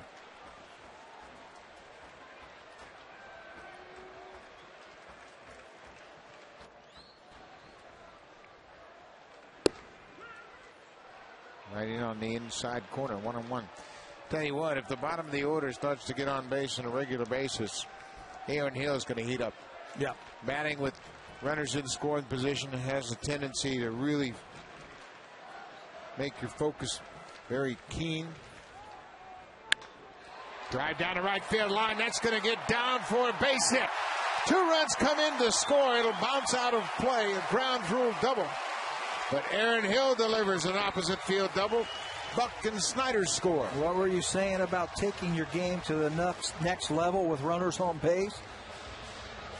It's exactly what Aaron Hill does. You usually see him pulling that ball into the gaps. This time he'll stay on top of it and tomahawk this ball the other way. Straightens it out as it goes down the right field line, bounces into the stands. 2 RBIs for the Jays second baseman. 10-2 Blue Jays.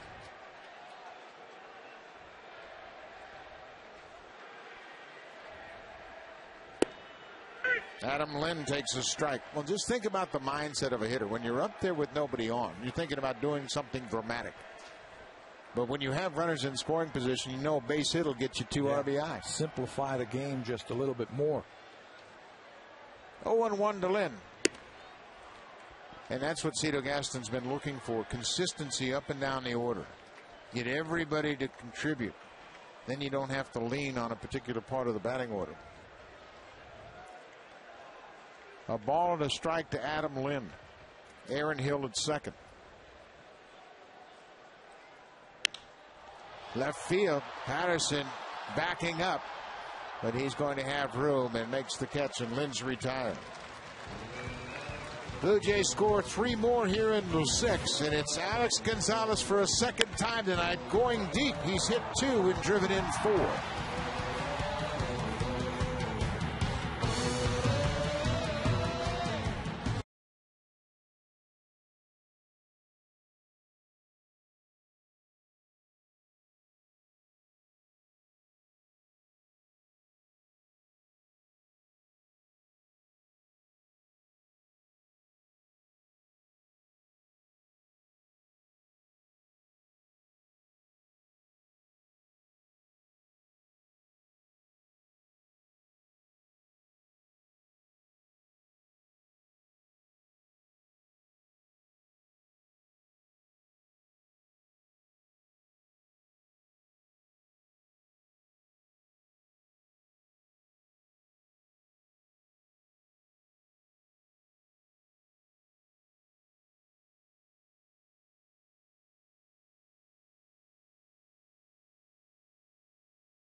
Come to an end. Another strong performance. 6 innings, scattering 7 hits, and the good number, just 2 walks. Yeah, that's the number that I saw as I was going through my scorecard. I counted just 2 base on balls. Only one of them hurt him. That was the leadoff walk back in the 4th inning. But when you can strike guys out, you'll leave a lot of runners on base. 9 strikeouts tonight for Brandon Morrow, and he left 7 runners on base in 6 innings. So a good night for him, and he'll turn it over to the bullpen and Rami Lewis.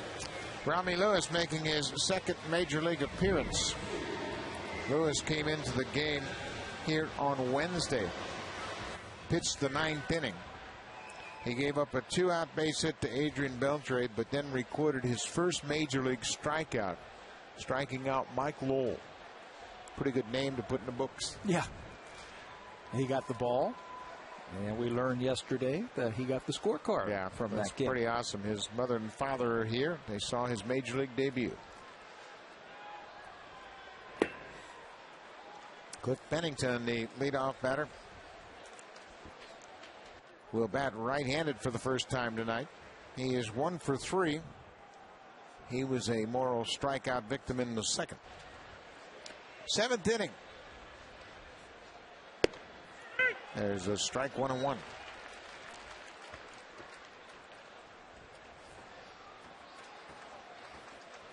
And 2 of the premier run producers playing shortstop in this game. Middle infielders that drive in runs. Bennington chases a breaking ball down. Bennington has 16 RBI. And with Gonzalez' big night with 4 more tonight, he has 19 ribbies. Right. 2 of the best run producers at shortstop in the American League. 2 balls, 2 strikes on the leadoff batter here in the 7th.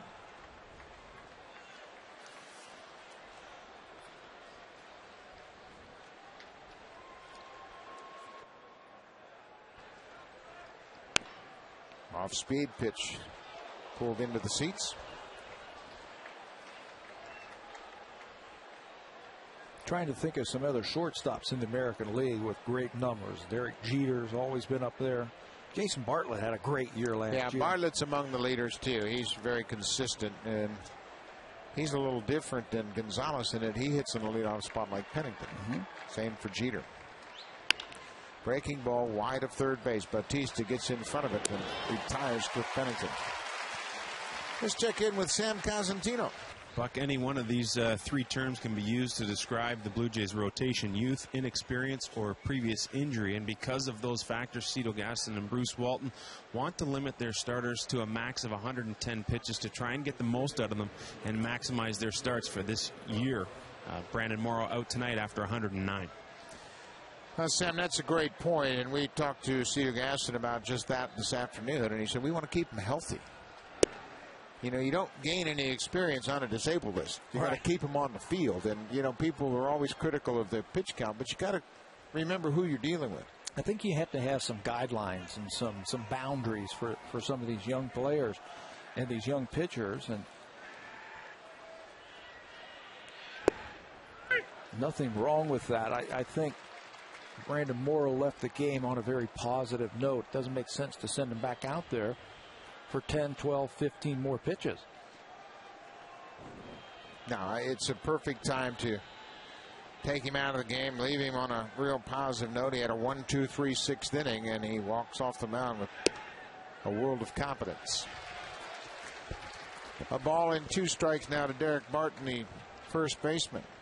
Cito Gaston always also said in regards to next year, same group of pitchers, then you could stretch him out to 125, 130 pitches during a start. Laid off the breaking ball, 2-2. It's a long season. A lot of these young pitchers that the Blue Jays have brought up the last couple of years, Brett Cecil, Zeb Chinsky, they haven't had to go through 162 games.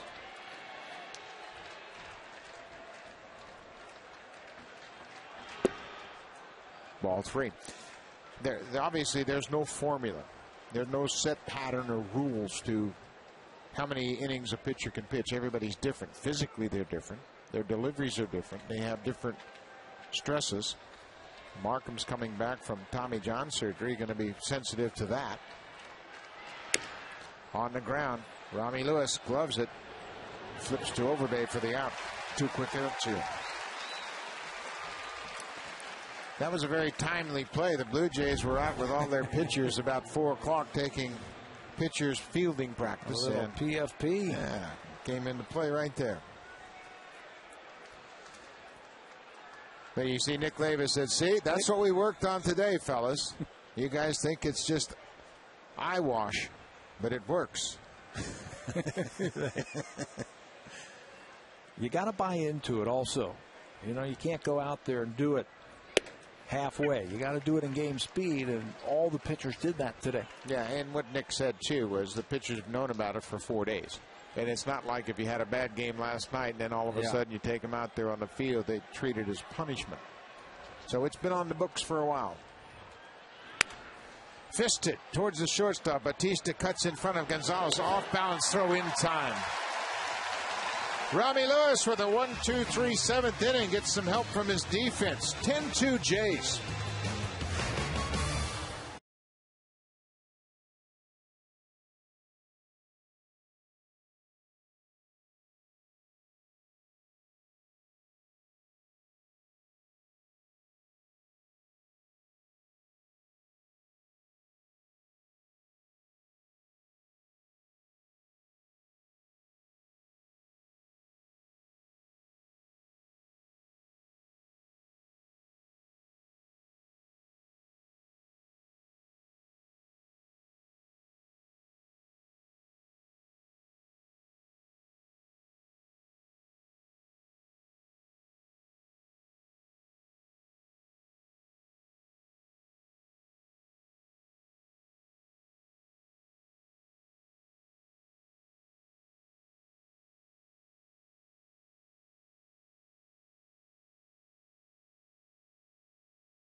$25,000 to sponsor the following divisions of Baseball Ontario: Rookie, Mosquito, Pee-wee, Bantam, and Midget. For more details and tickets, you can call 416-341-1234. Log on to BlueJays.com or stop by most Rogers Plus locations. A couple of changes for the Oakland A's. That's Gabe Gross in right field. He takes over for Sweeney. Stay hot, Vernon Wells. Another first pitch base hit. Did that in the second. He's 3 for 4 tonight with a home run. Yeah, why wait around? We're going to see a pinch runner now for Vernon Wells. This one now 10-2 in the 7th inning. Base hit. Mike McCoy comes on to pinch run for Vernon Wells. Good night for Vernon. Great night for Vernon. Good opportunity for Mike McCoy to get a little action in the outfield. An 8-run lead here. Blue Jays now with 11 hits. Wells with 3 of them, including his 8th home run of the season.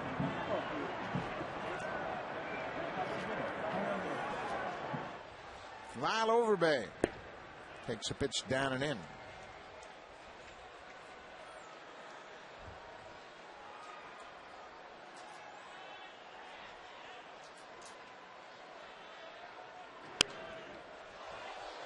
Fouls the ball back into the seats.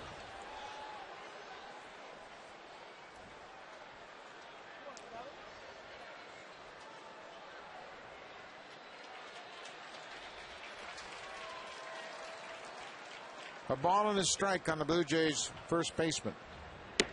Cut on and missed. 1-2. Another big offensive night for the Blue Jays. 3 more home runs tonight. 2 by Alex Gonzalez. 2-run home run by Vernon Wells. Wells with 3 hits, the home run, 2 RBI, and he scored 2. A couple of clutch 2-out base hits. Also, John Buck had 1. Aaron Hill going opposite field. Pick up 2 RBI down in the right field corner.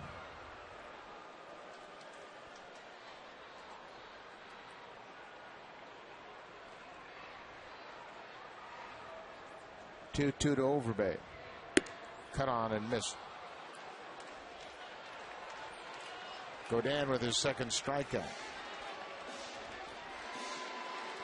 1 out here in the 7th. John McDonald is going to get an at bat.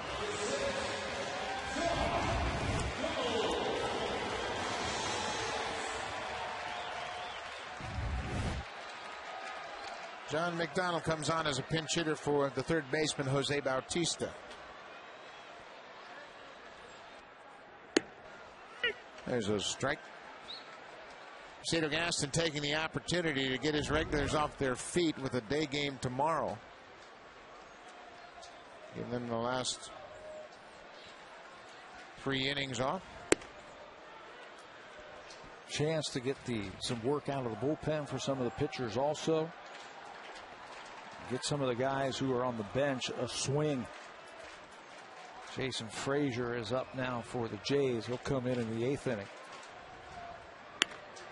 On the ground, Gonzalez, Tollison back to first, double play. Now McDonald hit it at the second baseman, double play, but the Blue Jays with the laugher. They're up 10-2 as we head to the 8th. Jason Frazier comes out of the bullpen.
Descriptions of this game may not be disseminated without the express written consent of Rogers Blue Jays Baseball Partnership.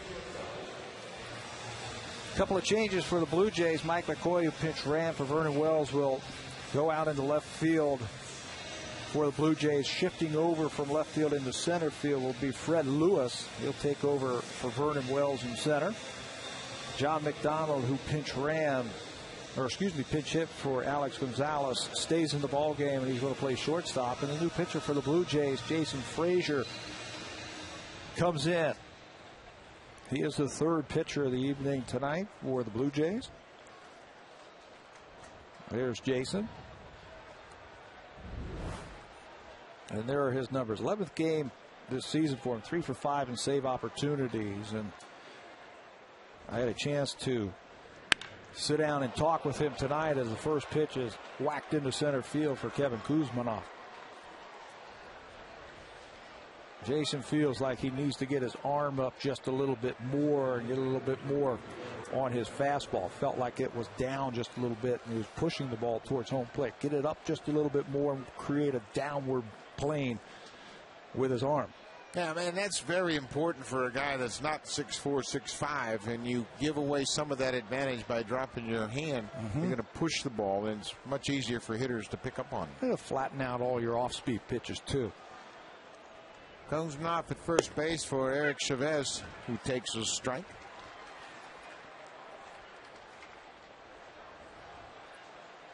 Chavez singled in the third inning.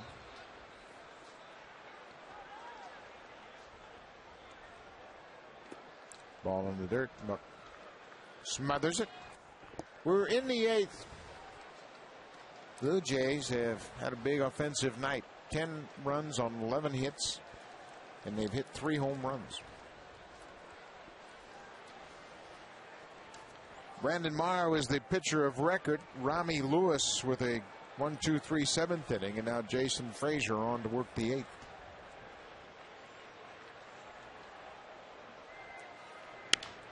Popped out of play.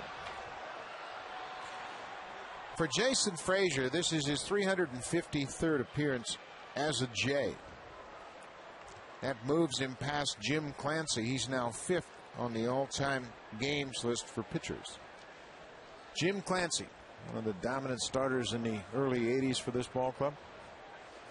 Made the All-Star team. So Frazier moves into the 5th spot in games appeared in. And he strikes out Chavez. Good depth on that breaking ball that time. You can see the difference of his arm getting up and the pop that he has with his fastball, and then this breaking ball that's taken by Chavez, and he knows it. Strike 3. Jason knows that he's going to get some opportunities to get back into meaningful situations, and a chance like this, he can go out there and concentrate on what you're talking about. Yeah, not have to worry about game situations. Just worry about getting that arm up and pumping that fastball in there at a good spot. Adam Rosales has had a tough night. He's struck out 3 times tonight. All 3 times against Brandon Morrow.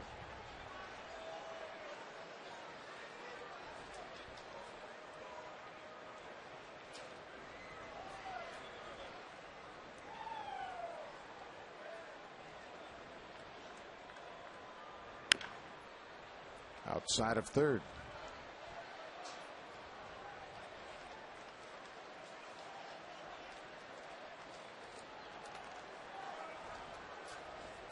Oakland is in town for a 4-game series. Blue Jays won the opener last night 6-3. Left-hander Gio Gonzalez will go to the mound tomorrow against Dana Evelyn. Evelyn 2-0. Looking to bounce back after a rough outing against the Red Sox. Here's the 1-1 pitch to Rosales, taken down and away. On Sunday, the right-hander Ben Sheets will go to the mound for the A's against Sean Markham. Markham's another one of these starters that has pitched very well, but has yet to record a W. Yeah, he has pitched great, but he just seems to be matching up against the other team's number 1 at the beginning of this season. Foul out of play.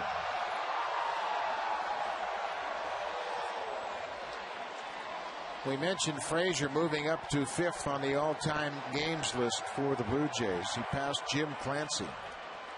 Paul Quantrill is 4th. Fine Canadian pitcher that had a great run here with the Jays. He has 386 appearances. And then you've got Steve, Hankey, and Dwayne Ward, the all-time leader in games pitched, 452. On the ground, McDonald to Hill, back to first, safe. Bang, bang at first, and Rosales legged it out. Right, he doesn't take any plays off when he's on a baseball field, Adam Rosales. That looked like a tailor-made double play.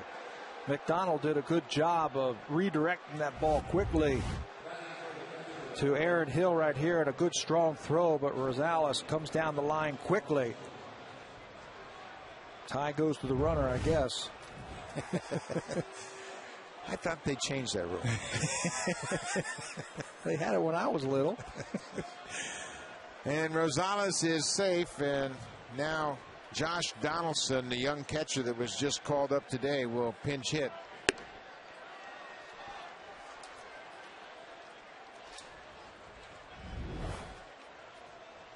Off to a good start in AAA at Sacramento.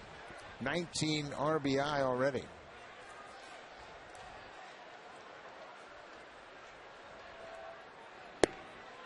Takes a strike. It's 1-1.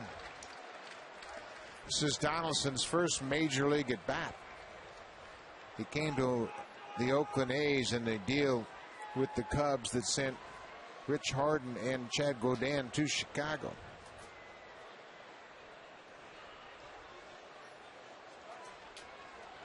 Oakland got Eric Patterson, Matt Burton, Sean Gallagher, and Josh Donaldson. Just outside. 2 balls and a strike.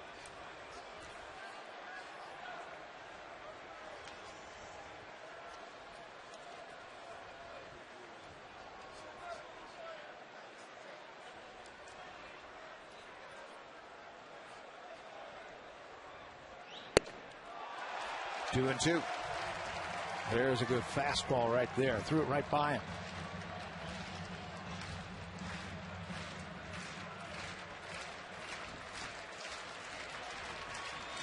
Two outs here in the 8th.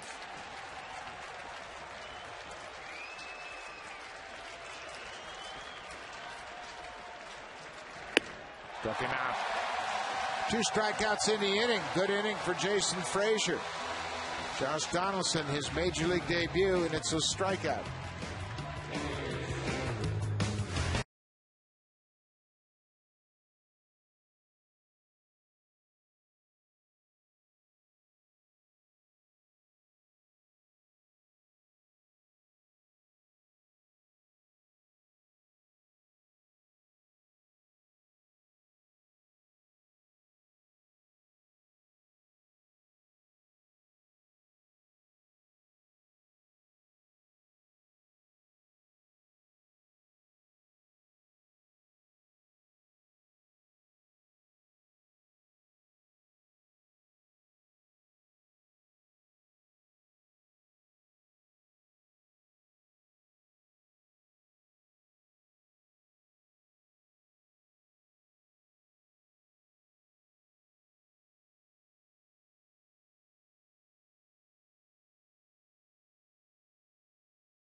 Difference in your community.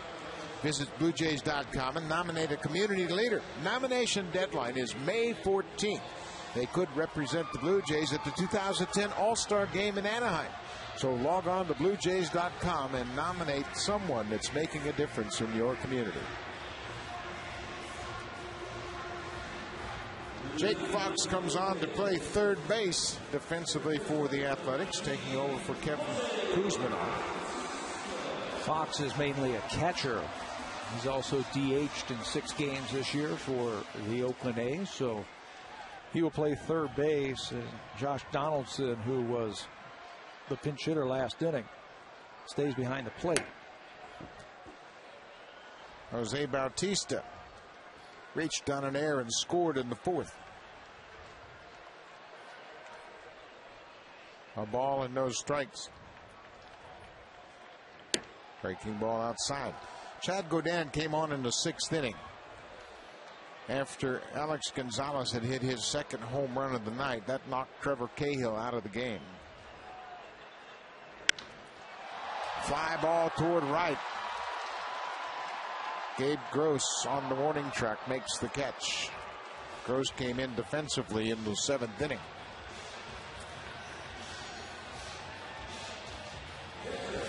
Gabe's a former #1 pick of the Blue Jays from Auburn University.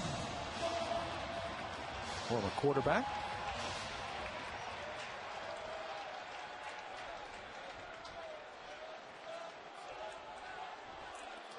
John Buck, 2 hits tonight, 2 for 3.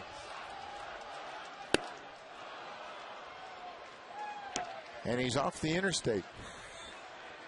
215. He's up over. Nice. Over the Mendoza line.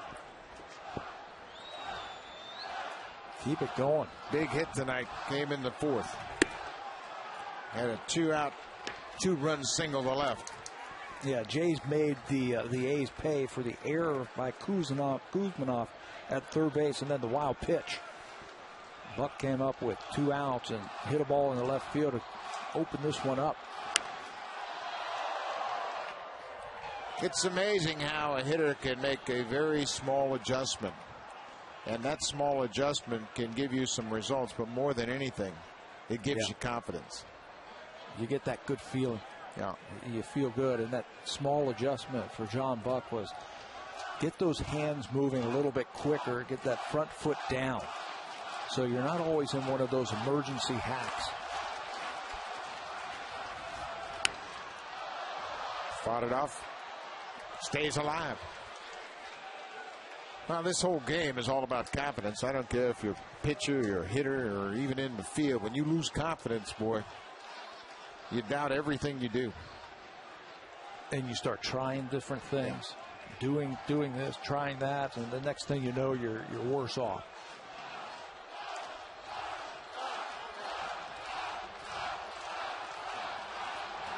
Hit him.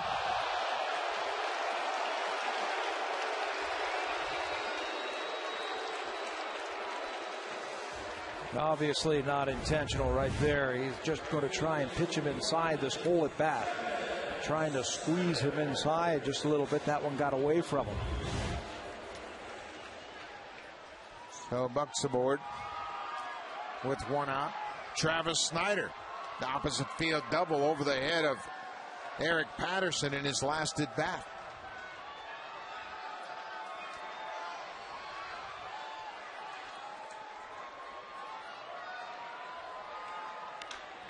Opposite field again, and it's got a lot of distance. It's slicing out of play. Travis Snyder going the opposite way again. Stayed back on that ball and just sliced out of play. Drove a changeup pretty far the other way.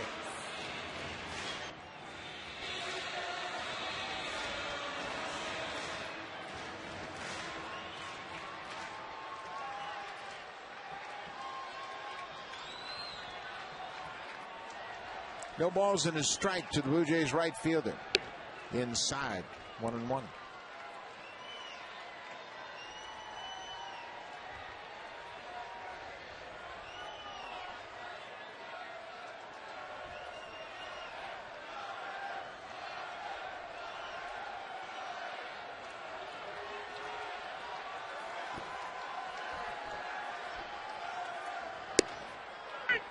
Right on the outside corner. A ball and 2 strikes. 1 out here. Bottom of the 8th inning.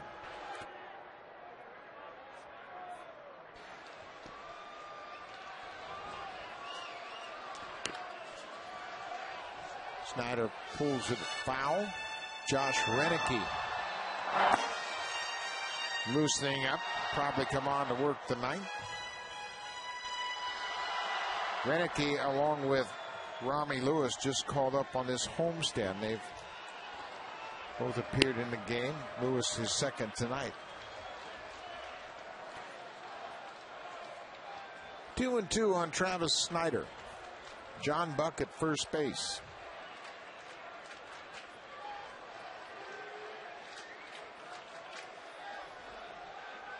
Outside, 3-2.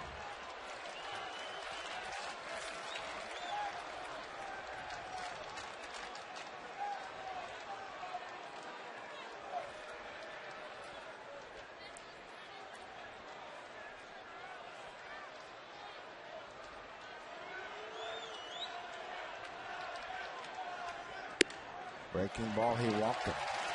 3-2 breaking ball when you're down by 8.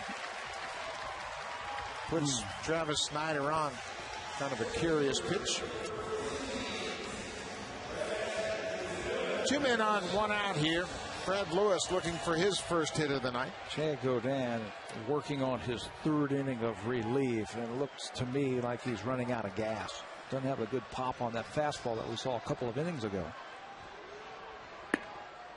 Fastball outside. Everything's high. He's not finishing them off now.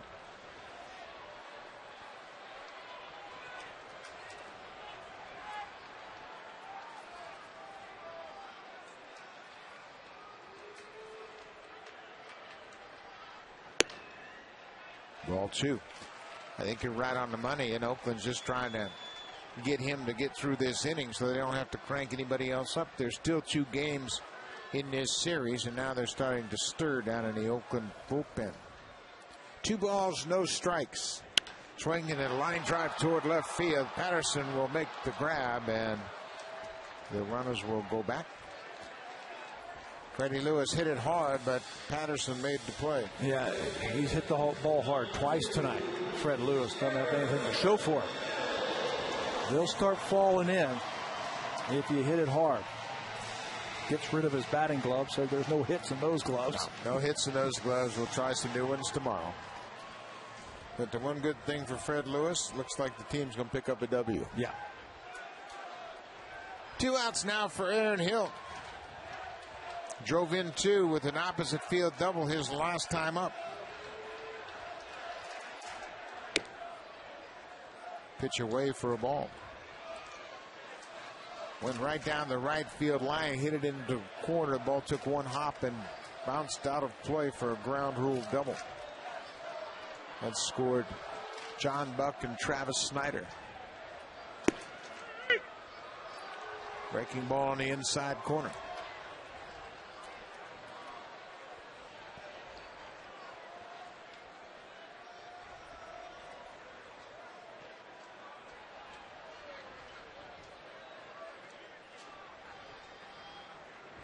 Way outside. 2 balls and a strike.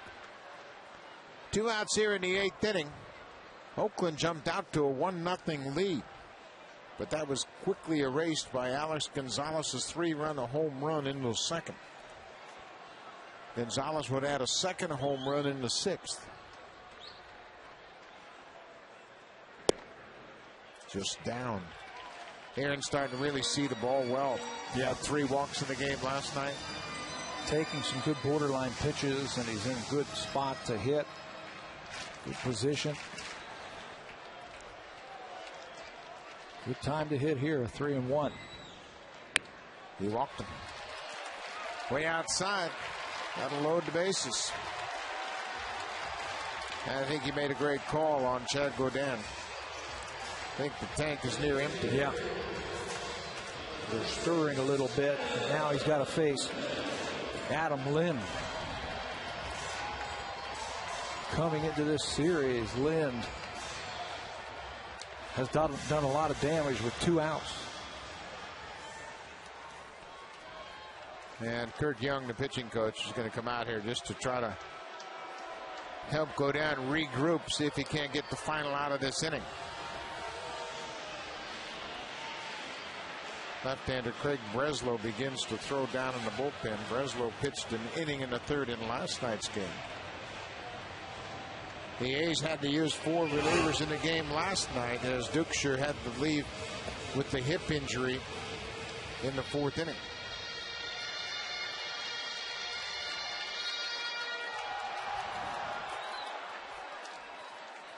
Two outs, bases loaded for Adam Lind.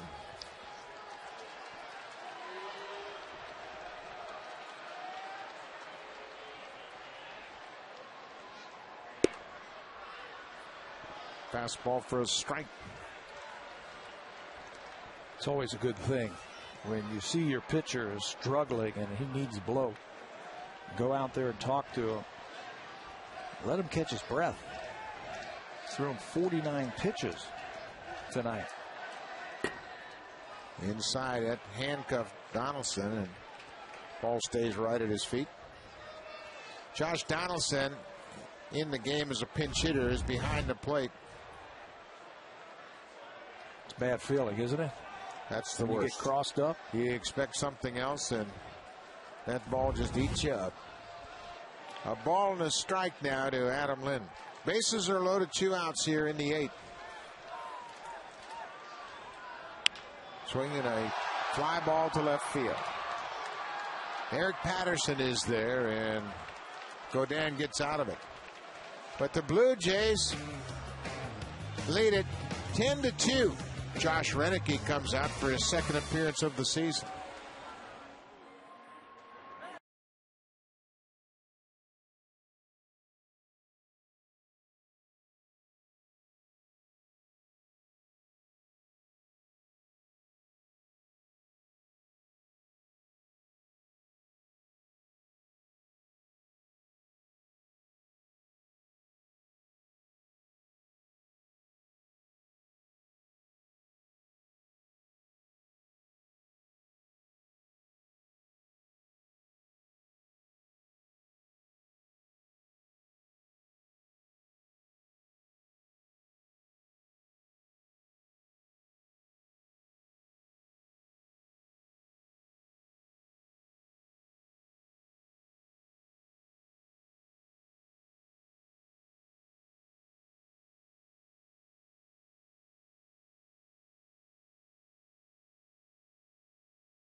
With Jim Lang and Ivanka Osmak right after the game. The Jays post game. Game 1, second round of the playoffs. The Montreal Canadiens against the Pittsburgh Penguins. And of course the Montreal team upset the great Washington Caps and Alex Ovechkin. They sent them packing, and it's game 1 in Pittsburgh. Big game in the second round of the NHL playoffs right after this ball game. Josh Renicky comes on to work the 9th inning. Lewis had a 1-2-3 7th. Frazier came out, shut him out in the 8th, and now Josh Renicky makes his second appearance of the season. In his first appearance a couple of nights ago against the Boston Red Sox, after he's called back up, he had a 1-2-3 8th inning and went right through some of the better Boston Red Sox hitters. A couple of strikeouts in that game. He struck out Pedroia and Victor Martinez. And gets ahead with a fastball to Eric Patterson.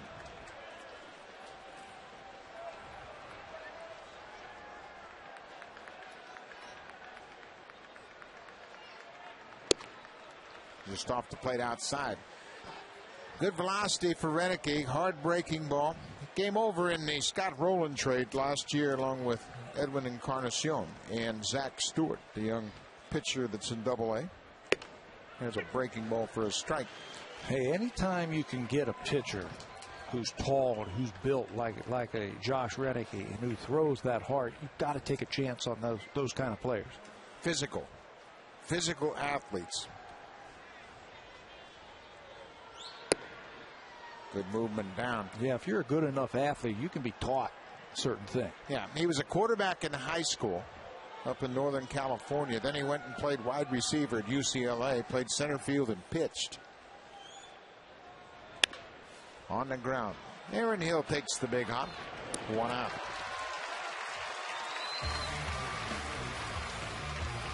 Commentator clothing provided in part by Z Zenia. Statistical information provided by Stats Inc. Music provided by Universal Canada.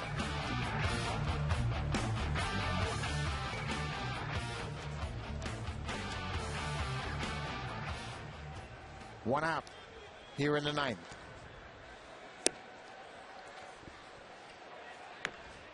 Rajai Davis, base hit and a stolen base in the 2nd. 1 for 3 on the night. Pop straight back.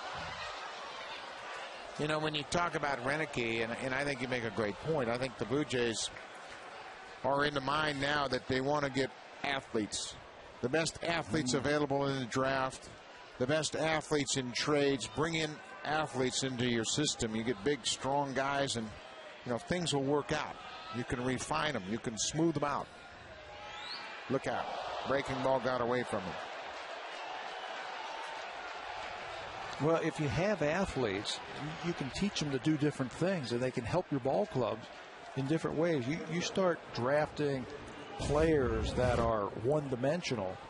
Curveball gets away from Renicky, and he hits Davis right in the backside. But you get those one-dimensional players, it's hard to win games with guys who can only do one thing. Yeah, and we're seeing more and more athletes come back into the game. And there was a time, obviously, when you could have a slugger and just use him to hit the ball out of the ballpark. But now you got to have speed, you got to have defensive capabilities, and a pitcher has to be able to throw more than just a fastball over. Steve Tollison came on defensively at shortstop in the 7th. This is his first at bat.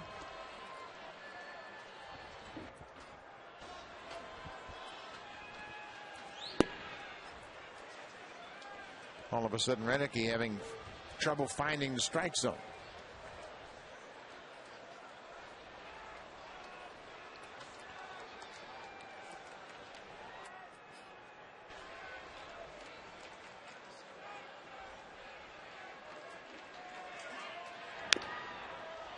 Foul ball. Josh Renicky's father, Gary Renicky, was a good outfielder, played with those great teams in Baltimore. Left-handed or right-handed left fielder. Platoon with Benny Ayala. Yep. John Lowenstein, that group of very good players that were out there in Baltimore. And obviously, he gets some of his athletic abilities from his father. Breaking ball down and away. 3 balls and a strike. You were talking about him as a quarterback and played college football, played a little college baseball. So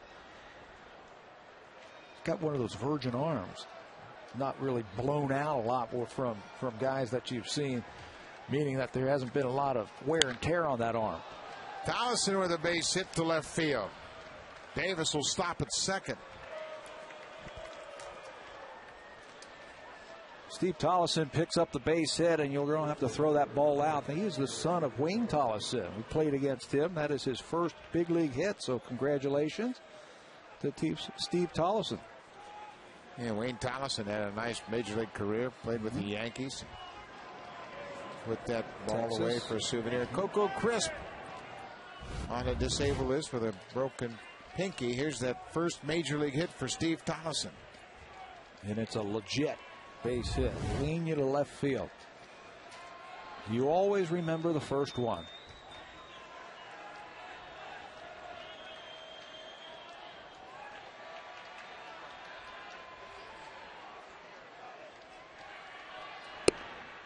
Who'd you get your first hit off?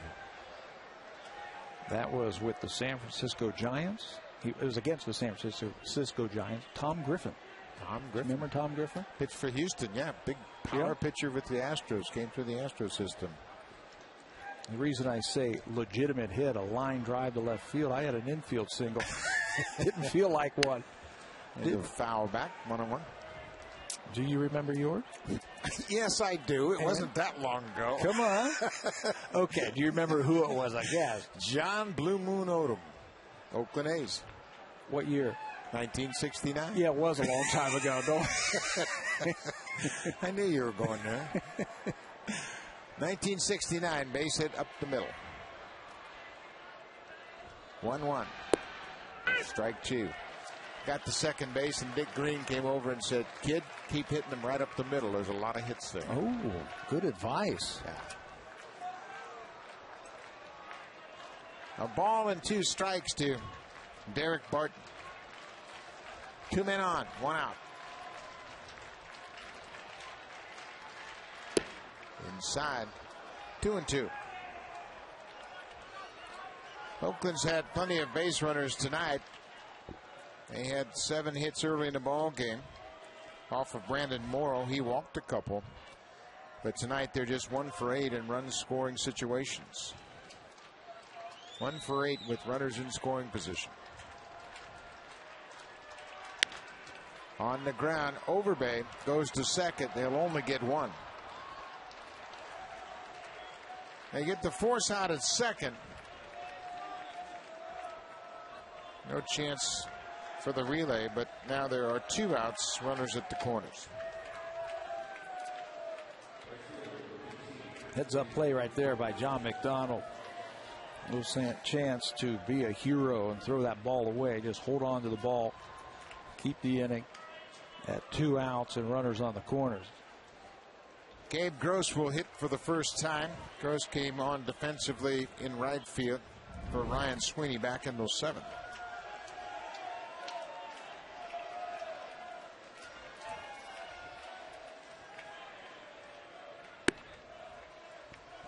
Pitch up and away.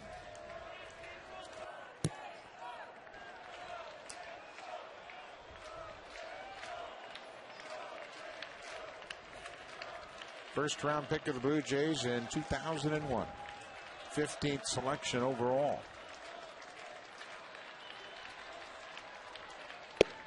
There's a strike. Gabe came up with the Blue Jays in 2004, played in 44 games. Then he was dealt to Milwaukee in 2005 for Lyle Overbay.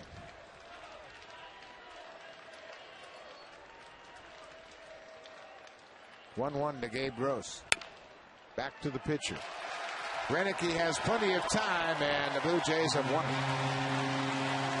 Brandon Morrow is the winner. Alex Gonzalez with a big night. Vernon Wells, number 8. Blue Jays win it 10-2. Stay tuned for Connected.